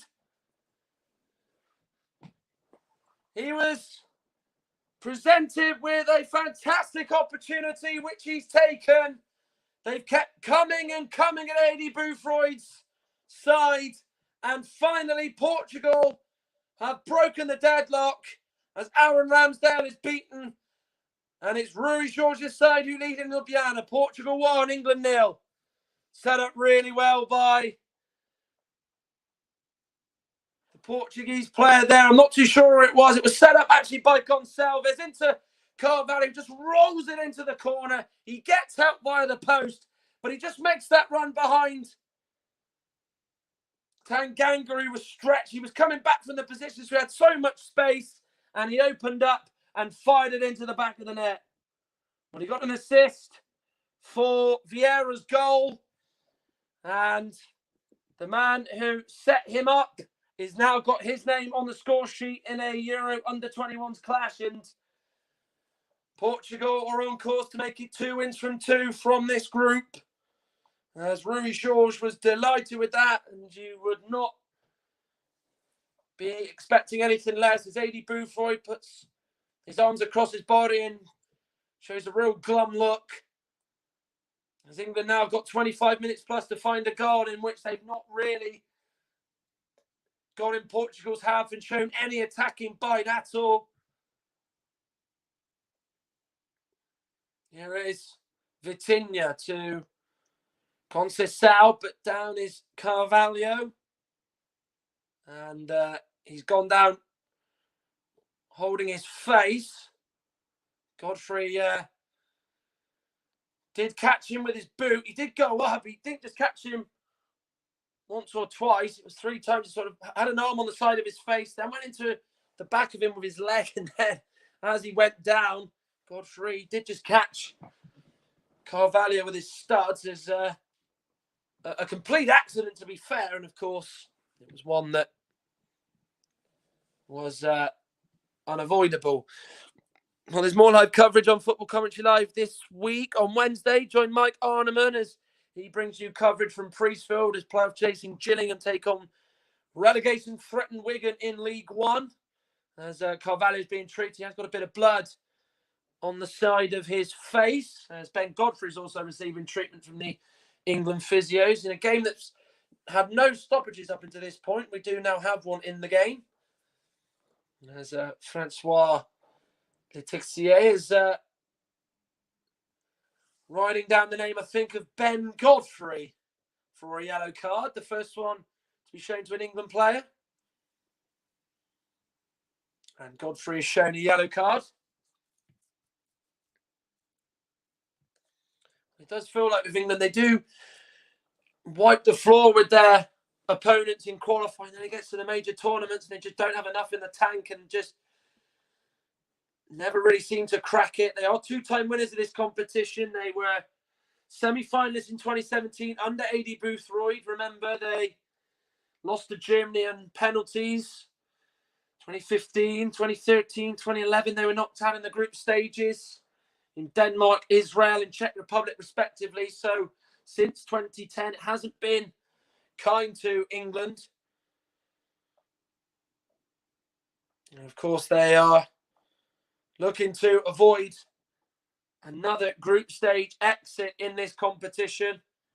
As the monitor in front of me shows the Carvalho goal once more. It was a well-taken finish from a man who found the back of the net on a few occasions in qualifying. He scored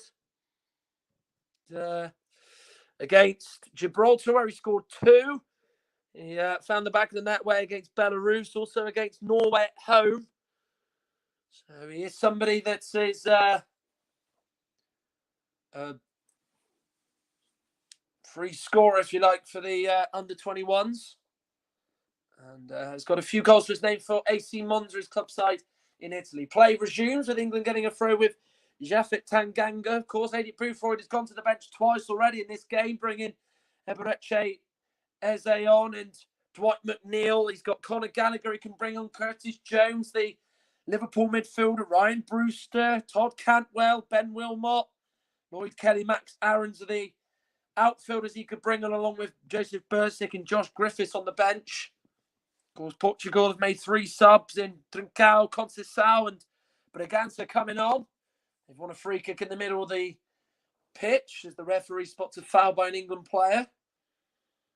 I did have my eye off the screen for just a second, so I can't actually say who committed the foul for England.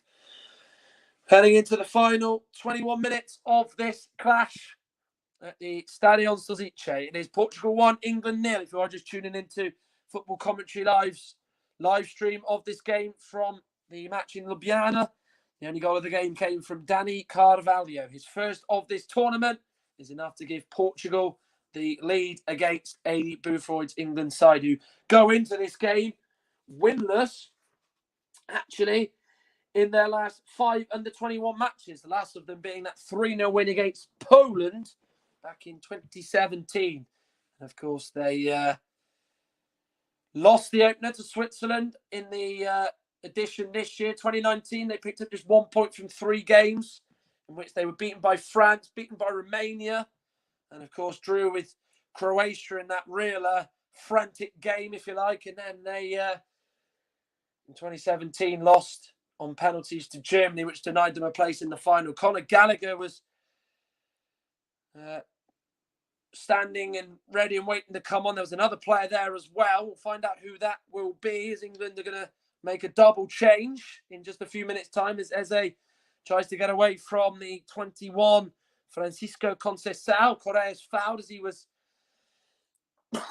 excuse me, clattered into there by an England player. It was Eddie Nketiah who made the foul. Just wrapped his leg around Correa's left leg. And again, an easy spot for Francois Letexier. So interesting to see who Gallagher comes on for. Curtis Jones also ready and waiting to come on. I think this is going to be for Skip and Davies. Curtis Jones, remember, Premier League winner with Liverpool. He made his debut quite late on in the qualifying for this tournament. Gallagher, of course, on loan at West Brom, has got 7 caps to his name, scored 1 goal against Albania. So Noni Madueke's debut is over. Showing a few glimpses of what he could maybe bring to this England side in the next few months or so. So he's replaced by Gallagher, who replaces him. And Curtis Jones is coming on for Tom Davies. So that was an expected change. So Madueke and Davis off as Gallagher and Curtis Jones are on. Here is Vitinha now for Portugal down the England right. And he wins a throw and has gone off Steven Sessegnon. 1-0 here at the Stadion Stasice. Dani Carvalho's goal, the difference at the moment, as Portugal looking to make it 2 wins from 2. There is still a chance that England can progress out of this group, but they have to beat Croatia in their final game to stand a chance. Gonçalo Ramos is going to come on for Dani Carvalho. He's going to be replaced. Sorry, Gonçalo Ramos, I should say, is going to come on in the place of Carvalho as he trots off. Good night's work for him. Took his goal well. And will now play no further part as the Benfica striker Gonçalo Ramos is on in his place. And there's a penalty that's been given by the referee, Francois Letexier. Well, this really is a game changer with this being given. Mark Gurhey pushes Gonçalo Ramos, who's won a penalty without even touching the ball. And it was a real silly push. It was an easy decision for the referee to make. I certainly didn't see it. But Francois Letexier did. And Portugal now have a chance to make it 2-0 and put this game out of sight. And it's going to be Francisco Trincao who's going to take this. The man who's been capped 4 times by the Portuguese national side under their boss, Santos. Gurhey and Godfrey speaking to the referee. Letexier is just staring down at Aaron Ramsdale, making sure that he's on his line and not doing anything that he shouldn't do. But this is a big, big moment. Can Aaron Ramsdale keep out this Francisco Trincao penalty and keep the score at 1-0? Letexier, the referee, blows his whistle, but it's a penalty put away by Trincao, high into the roof of the net. Ramsdale went to his right, sent the keeper the wrong way. Portugal now 2-0 up, and it's the substitute Francisco Trincao who's made it 2-0 with 15 minutes of the game to go here in Ljubljana. Well, he steps on his foot, doesn't he? That's what it is. And then, of course, he does give a little push in the back, Gurhey, and the referee spotted it. It's a bit soft, you've got to say, but by the letter of the law, it's enough for him to go down. But it's a really confident penalty by Trincao. He didn't look phased. Took his time, stepped up and fired it into the roof of the net. Trincao's first of this tournament. And Portugal now 2 goals in front. And Adi Boothroyd's side, who for the first game and for 3/4 of this have not shown any real attacking bite, have really got to show it now, or otherwise they're heading for another defeat. And it's going to be a corner to England as the linesman's flag from Mehdi Rahmouni says so and points down to it. This is England's first corner of this second half, which Eberechi Eze is going to take. And he leaves it actually, in fact, for Dwight McNeil to take on his left foot on that right-hand side. So it's going to be an in-swinging ball. Can he beat the first man? He does get it in. Godfrey attacks it. Queiroz did very, very well to win a free kick. He got up with him, matched the jump that Godfrey had as well. And there's won a free kick as Godfrey's penalised for climbing, as it's now 14 minutes of the game remaining, and it's Portugal 2, England 0. Dani Carvalho's goal in the 64th minute put Portugal 1-0 up. Then Gonçalo Ramos was fouled in the penalty area by Mark Gurhi that allowed the Barcelona man, Francisco Trincao, to step up and score his first of the tournament to put Portugal 2-0 up. Trincao trying to knock it forward for Vitinha, who's had a really good game in the middle of the park as the Wolves loanee. Gallagher gives it to Steven Sessegnon. He then gives it to Dwight McNeil, and he just sends it out for a throw-in.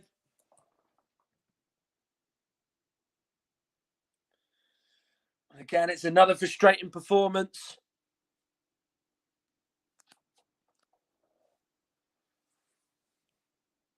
Here is now Bragança.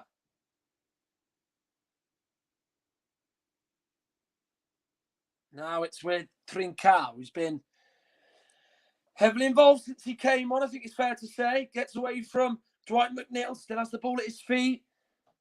Now it's with Conceição, who goes down, but doing well there to not give a penalty away and just see the ball out of play was Steven Sessegnon. And Aaron Ramsdale will now take this kick short from his own 6-yard area. Godfrey's the man who he goes to on his right. If England could get one goal, it would change things just slightly. Would see a bit of anxiety and nervousness creep into these Portugal players, as England are still yet to register a shot on target. As this is a Portugal side looking to go really far in this tournament. They didn't make the last one in Italy in San Marino.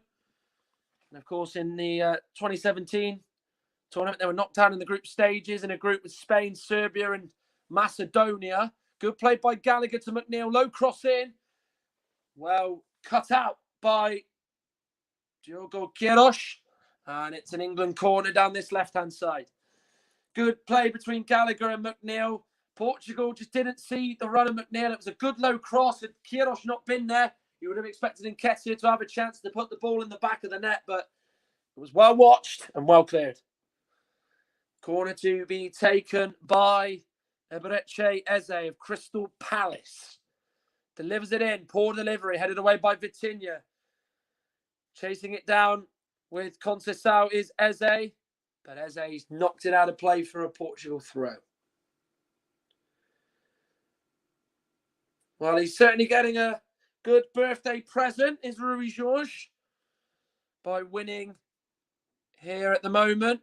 They're on course to make it 2 wins from 2 in this group. Remember, Portugal have been finalists before 2015. They lost the penalty shootout to Sweden in a team that contained the likes of Bernardo Silva, Ivan Cavaliero, William Carvalho, Ricardo Pereira, all in the Premier. Well, 3 of the 4 I've just mentioned playing Premier League football. Acheao and Carvalho missed the penalties in the shootout that saw them get beat by Sweden in the Czech Republic.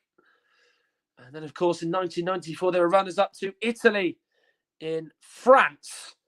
So they're hoping that they can finally write their name on this trophy for the very first time as we enter the final 10 minutes of this game. Here is Bragança. Down the left-hand channel. Gives it to Leite. Correa to Trincao. Vitinha receives it from Correa. Correa gets it back. Nice football. Trincao to Vitinha.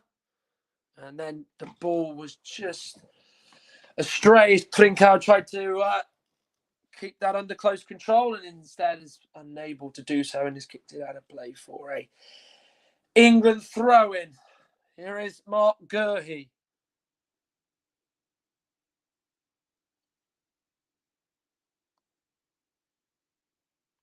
skip. It's time to try and pick a pass out. Godfrey is who he finds. Now it's with Jones, Tanganga. Jones almost playing as a right midfielder, you could say, in the hope of England somehow salvaging this. Tanganga's coming back from an offside position, but play will resume as Portugal have it at the back. They clear it away, but clear it straight back to England and Ben Godfrey. There is now Steven Sessegnon. McNeil goes back to Steven Sessegnon. Mark Gurhey. Ball forward. Looking for Nketiah. Dalot comes in and heads it all the way on through to Diogo Costa. Ryan Brewster is receiving his final instructions and word from his manager. Not been the season for him at Sheffield United, both individually and with his teammates, bottom of the Premier League, and yet to score since that price tag and that signing from Liverpool, which was around sort of 20, 25 million pounds. Yet to score for the under-21, but as of course a World Cup winner with the under-17s. Here is the ball in by Dalot, which is a real poor one. As Ramsdale tries to take the kick quickly. Referee Francois Letexier doesn't like it and says that England will make the change. So Ryan Brewster will come on. Steven Sessegnon will go off. 7 minutes of this game remaining. England now have made their 5 subs. So no more throws of the dice. We will probably see them now go to a back 3.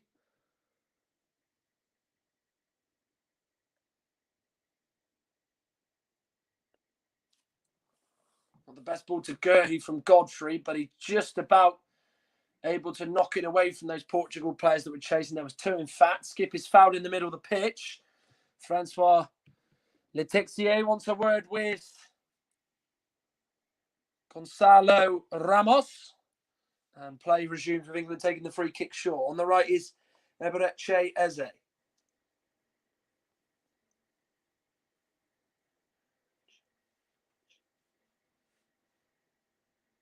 Give it away. Now here come Portugal with Ramos. Trincao. Thought about the shot just for a few seconds. Decides to lay it off. Shot comes in from Gonçalves. It's well blocked by Ben Godfrey. It looked like it might have been making Ramsdale work, but Godfrey's in the way of it. Portugal corner, which Gonçalves is going to take short. England don't see Dalot as he's allowed to play it across the middle short to Francisco Conceição. Bragança to Dalot.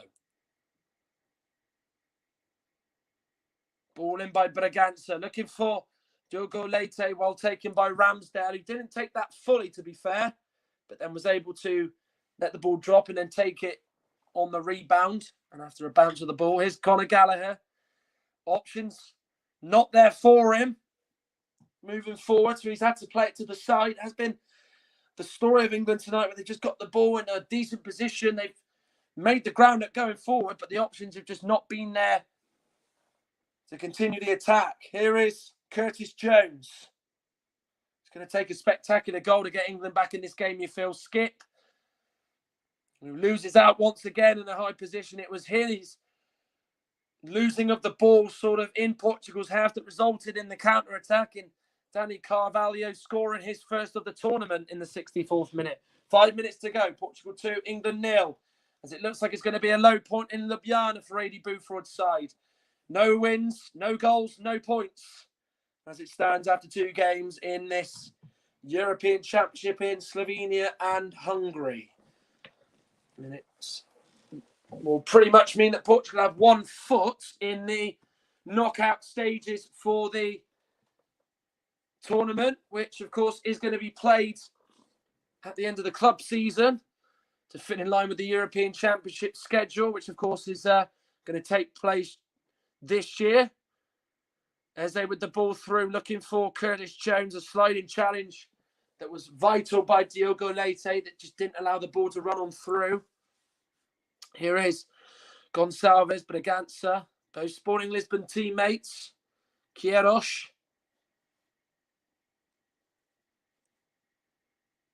Correa to Bragança.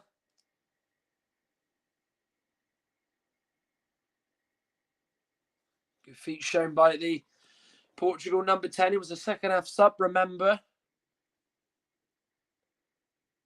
Leite. He's no stranger to scoring for the under 21s. He scored twice in their qualification win against Cyprus in their first game of 2020. Of course, the whole March schedule last year was completely wiped out, which meant that the qualifying had to be extended and had to sort of be rushed through with an extra game being played over the international week.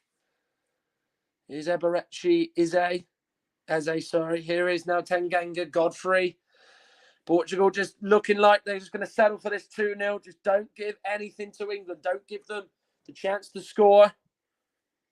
Gurhi going forward and going down under a shoulder charge there. So Filipe Soares is going to come on now for Portugal for his second cap for the under-21s. Plays his club football in the top flight for Moriense. So Pedro Gonçalves, or Pote, as he's referred to by nickname, will be replaced.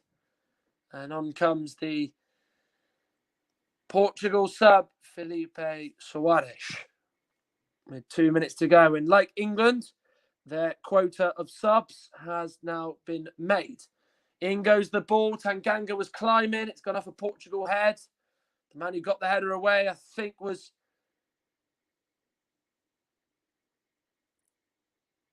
Gonçalo Ramos. There was a few Portugal players jumping for that there. But England have got a corner. Can something good come out of this? In by McNeil. High ball to the centre. Costa came out. Didn't really deal with that, but he was fouled in the side according to the referee, Francois Letexier, as Tanganga is the man who gives away the free kick. Well, he punched it clear, Costa. It wasn't the most convincing of punches, but when you go up, you can't help knocking it into the side of the keeper, and it's a shame that that's happened.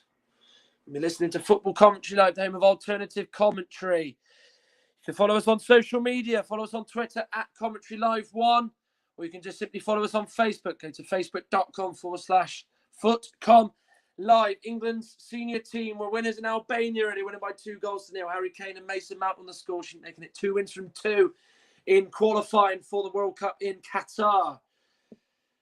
In England's under-21 European Championship group, Croatia were 3-2 winners over Switzerland, which means that Portugal will be on 6 points. Croatia and Switzerland 3 points apiece. England on nothing and are stone last at the moment, and know that they have to beat Croatia at least to get something. And there's a shot that comes in from the left-hand side. Coming on the inside was Gonçalo Ramos, the man who won the penalty. In the end, he was well away with that curling shot. As Ramsdale had to dive. Of course, you don't know as a goalkeeper where that's going to go, whether it's going to be destined for the back of the net or just go well beyond you and go out for a goal kick. And obviously, you've just got to dive just to make sure. He did do that, and luckily, it wasn't on target and beaten him. Here is Curtis Jones. Now, Godfrey.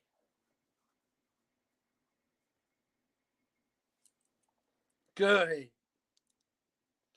Ball forward looking for Ryan Brewster, who goes down.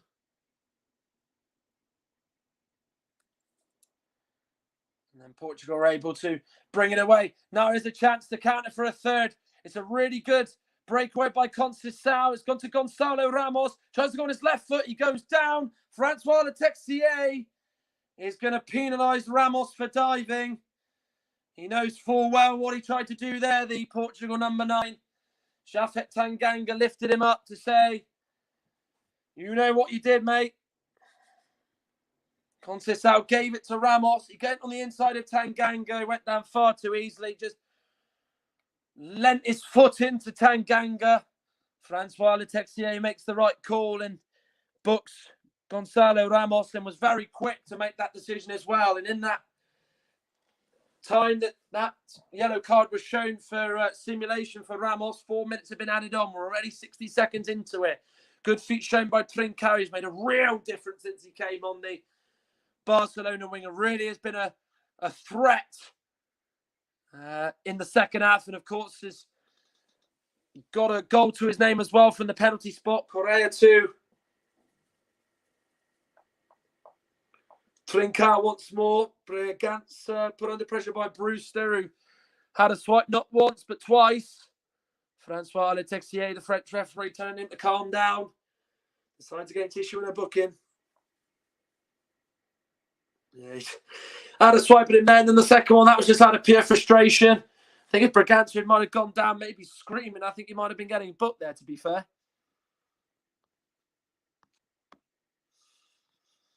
Well, Ljubljana, as we know, is the capital of Slovenia, and tonight it's pretty cold out. Let's be perfectly real about that.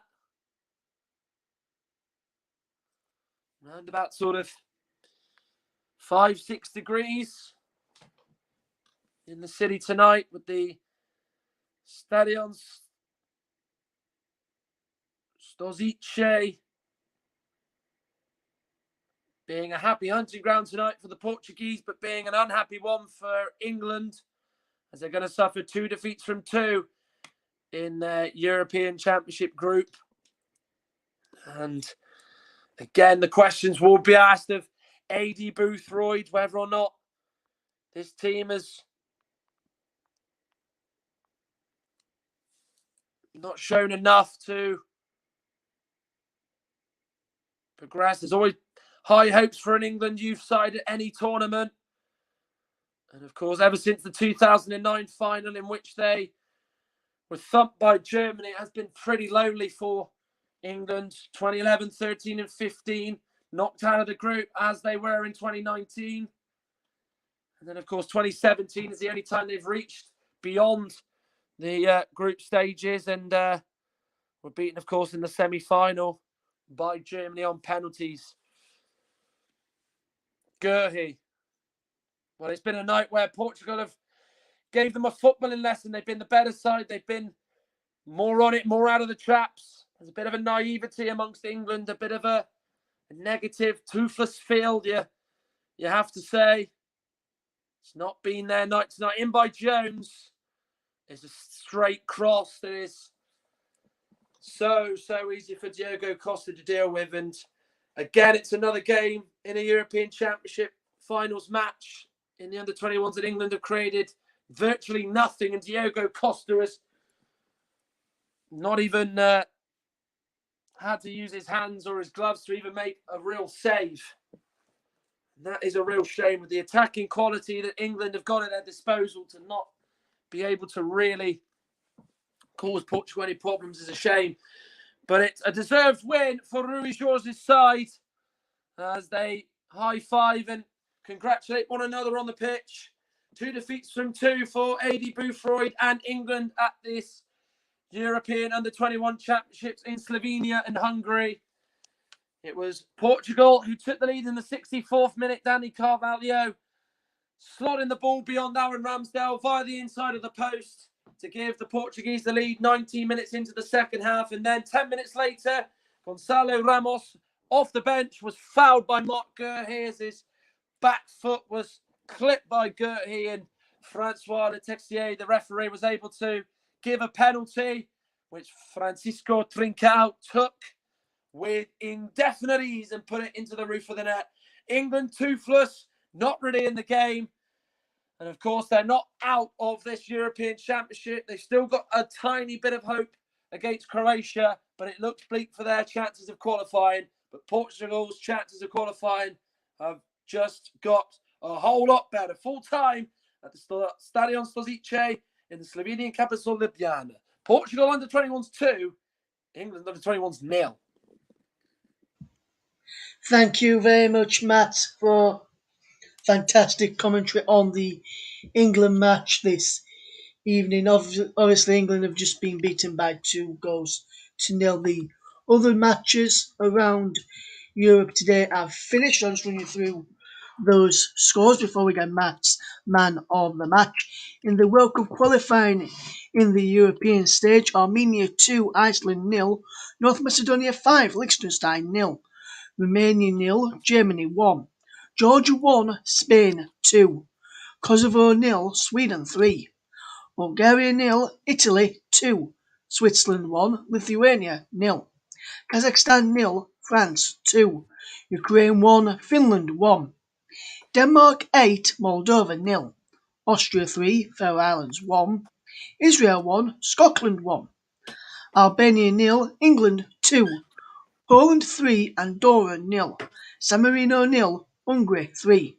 In the European Under-21 Championships, the results from today's matches: Iceland 0, Denmark 2, Russia 0, France 2, Croatia 3, Switzerland 2, and you've just heard Portugal 2, England 0. In the FA Women's Super League, Brighton of Albion Women 0, Everton 5, Chelsea 2, Aston Villa 0, Birmingham 1, Bristol City 1. International friendlies: Greece 2, Honduras 1, Northern Ireland 1, USA 2. In the FA Women's Championship today, Durham 1, Sheffield United 1, Leicester 2, Coventry United 0, Lewes 2, London Bees 1, London City Lionesses 0, Charlton 0, Liverpool 1, Blackburn Rovers 1. And in the Australian A-League, just to round up from what I mentioned earlier, Wellington Phoenix 0, Macarthur FC 1, Adelaide United 1, Sydney FC 0. And Matt, just before we finish today and just before we let you go, your man of the match, please, sponsored by Commentary Services. Well, I had to give it to Danny Carvalho. I thought he was excellent up front tonight for Portugal. The first half, he obviously had that really good opportunity where Godfrey cleared as the header looked goal bound, as Ramsdale looked beaten, and he led the line well. He was drifting out to the left, linking up the attack really, really well. And it was one of those, he just needed that big moment in the game, that chance to sort of have against Ramsdale, go one-on-one, and he got it, and he took the chance superbly. And I thought he had a real good evening. Doing your research for the game and obviously taking stock and everything else. You see that his goals, aren't just part of his game. He links up the attacks. He gets assists for fellow attackers and fellow players in his team. And, I think we saw the best of him tonight, and he looks a real talent. And I think he could be a real important player for Portugal moving forward. A real great decision to put him in place with Thiago Thomas. So, man of the match, Danny Carvalho for Portugal tonight. Got his goal very, very well, and obviously, he's having a great tournament as well, given he assisted Fabio Vieira for the opener against Croatia on Thursday night. Yes, thank you very much, Matt. But just quickly touch upon England. If you were to look at England standout player tonight, in your opinion, was there one, or didn't you think any of our, or just that England's players performed to their best standards that they can do for the club side? I think it's, I think individually, not a lot could take any real credit from it. I think if you were going to give it to anybody, probably Eberechi, as they came on, I thought he was a bit of a difference. He looked a little bit brighter. He's not afraid to try things. I think maybe if he started tonight, I think England might have been a little bit different. They just missed that someone in the middle to be the link, and Portugal really found out how to sort of deal with that, and they didn't really be tested enough by the three lines. But I thought Eze, as I said, comes on. He's a bit more bolder, a bit more brash. He showed glimpses where I think there was one occasion he got the ball and he just sort of got away from 2-3 Portugal players and he just laid the pass on and nearly got laid into by Noni Madueke. But it's a real element of frustration. But that's probably the only player. But again, I think it was a real lot of underperformances in the team on individual notes as well. And as a team, as I said, real underperformance by everybody. And I think these two, this set of players are going to take a good long look at themselves in the mirror, because No, sort of alluded to on commentary. They play these qualifying matches and they're so much better than these opponents, but they get to the tournament and they play against teams,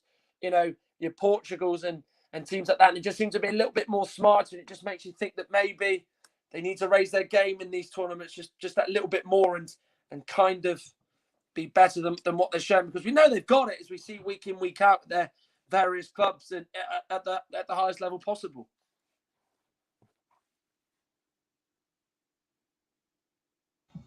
Yes, you're right there, Matthew. Absolutely spot on there. That's all we've got time for today. Don't forget, guys, coming up on Wednesday, Gillingham against Wigan at 5:30 in League One action. 5:15, we start with the builder Mike Ornament on commentary. That's what we've got coming up. And just going to go back to the penalty moment, Matt, just before we actually round up this broadcast tonight. And I was watching it, and it looked as though there was some encroachment from the Portuguese players as he ran up to take the penalty this evening. I'm just wondering, did you spot any of that, and did you see that at all tonight? Because it looked to me as Trincao set up to take the penalty, there were a bit of encroachment going on from the Portuguese players.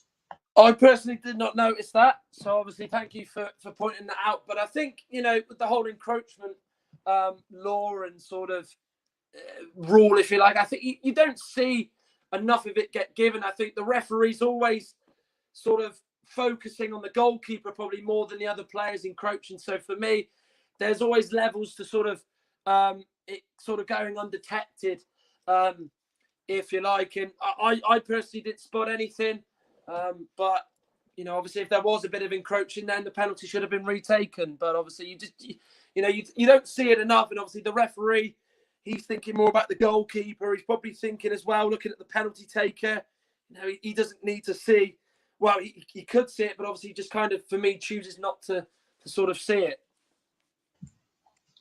Yes, I just like to get your opinion. Actually, looked like I said at the time, it looked like there was encroachment when that penalty went in. I'm just going to look at it again on the monitor just before we turn off. And yes, the number, I think it was the number 9 for Portugal and the number 18, Ramos and Poet, came running into the box just as the referee blew the whistle as Trincao was running up to take the penalty. So for me, but it should have been retaken, and maybe, who knows, Ramsdale might have guessed the right way if it was retaken.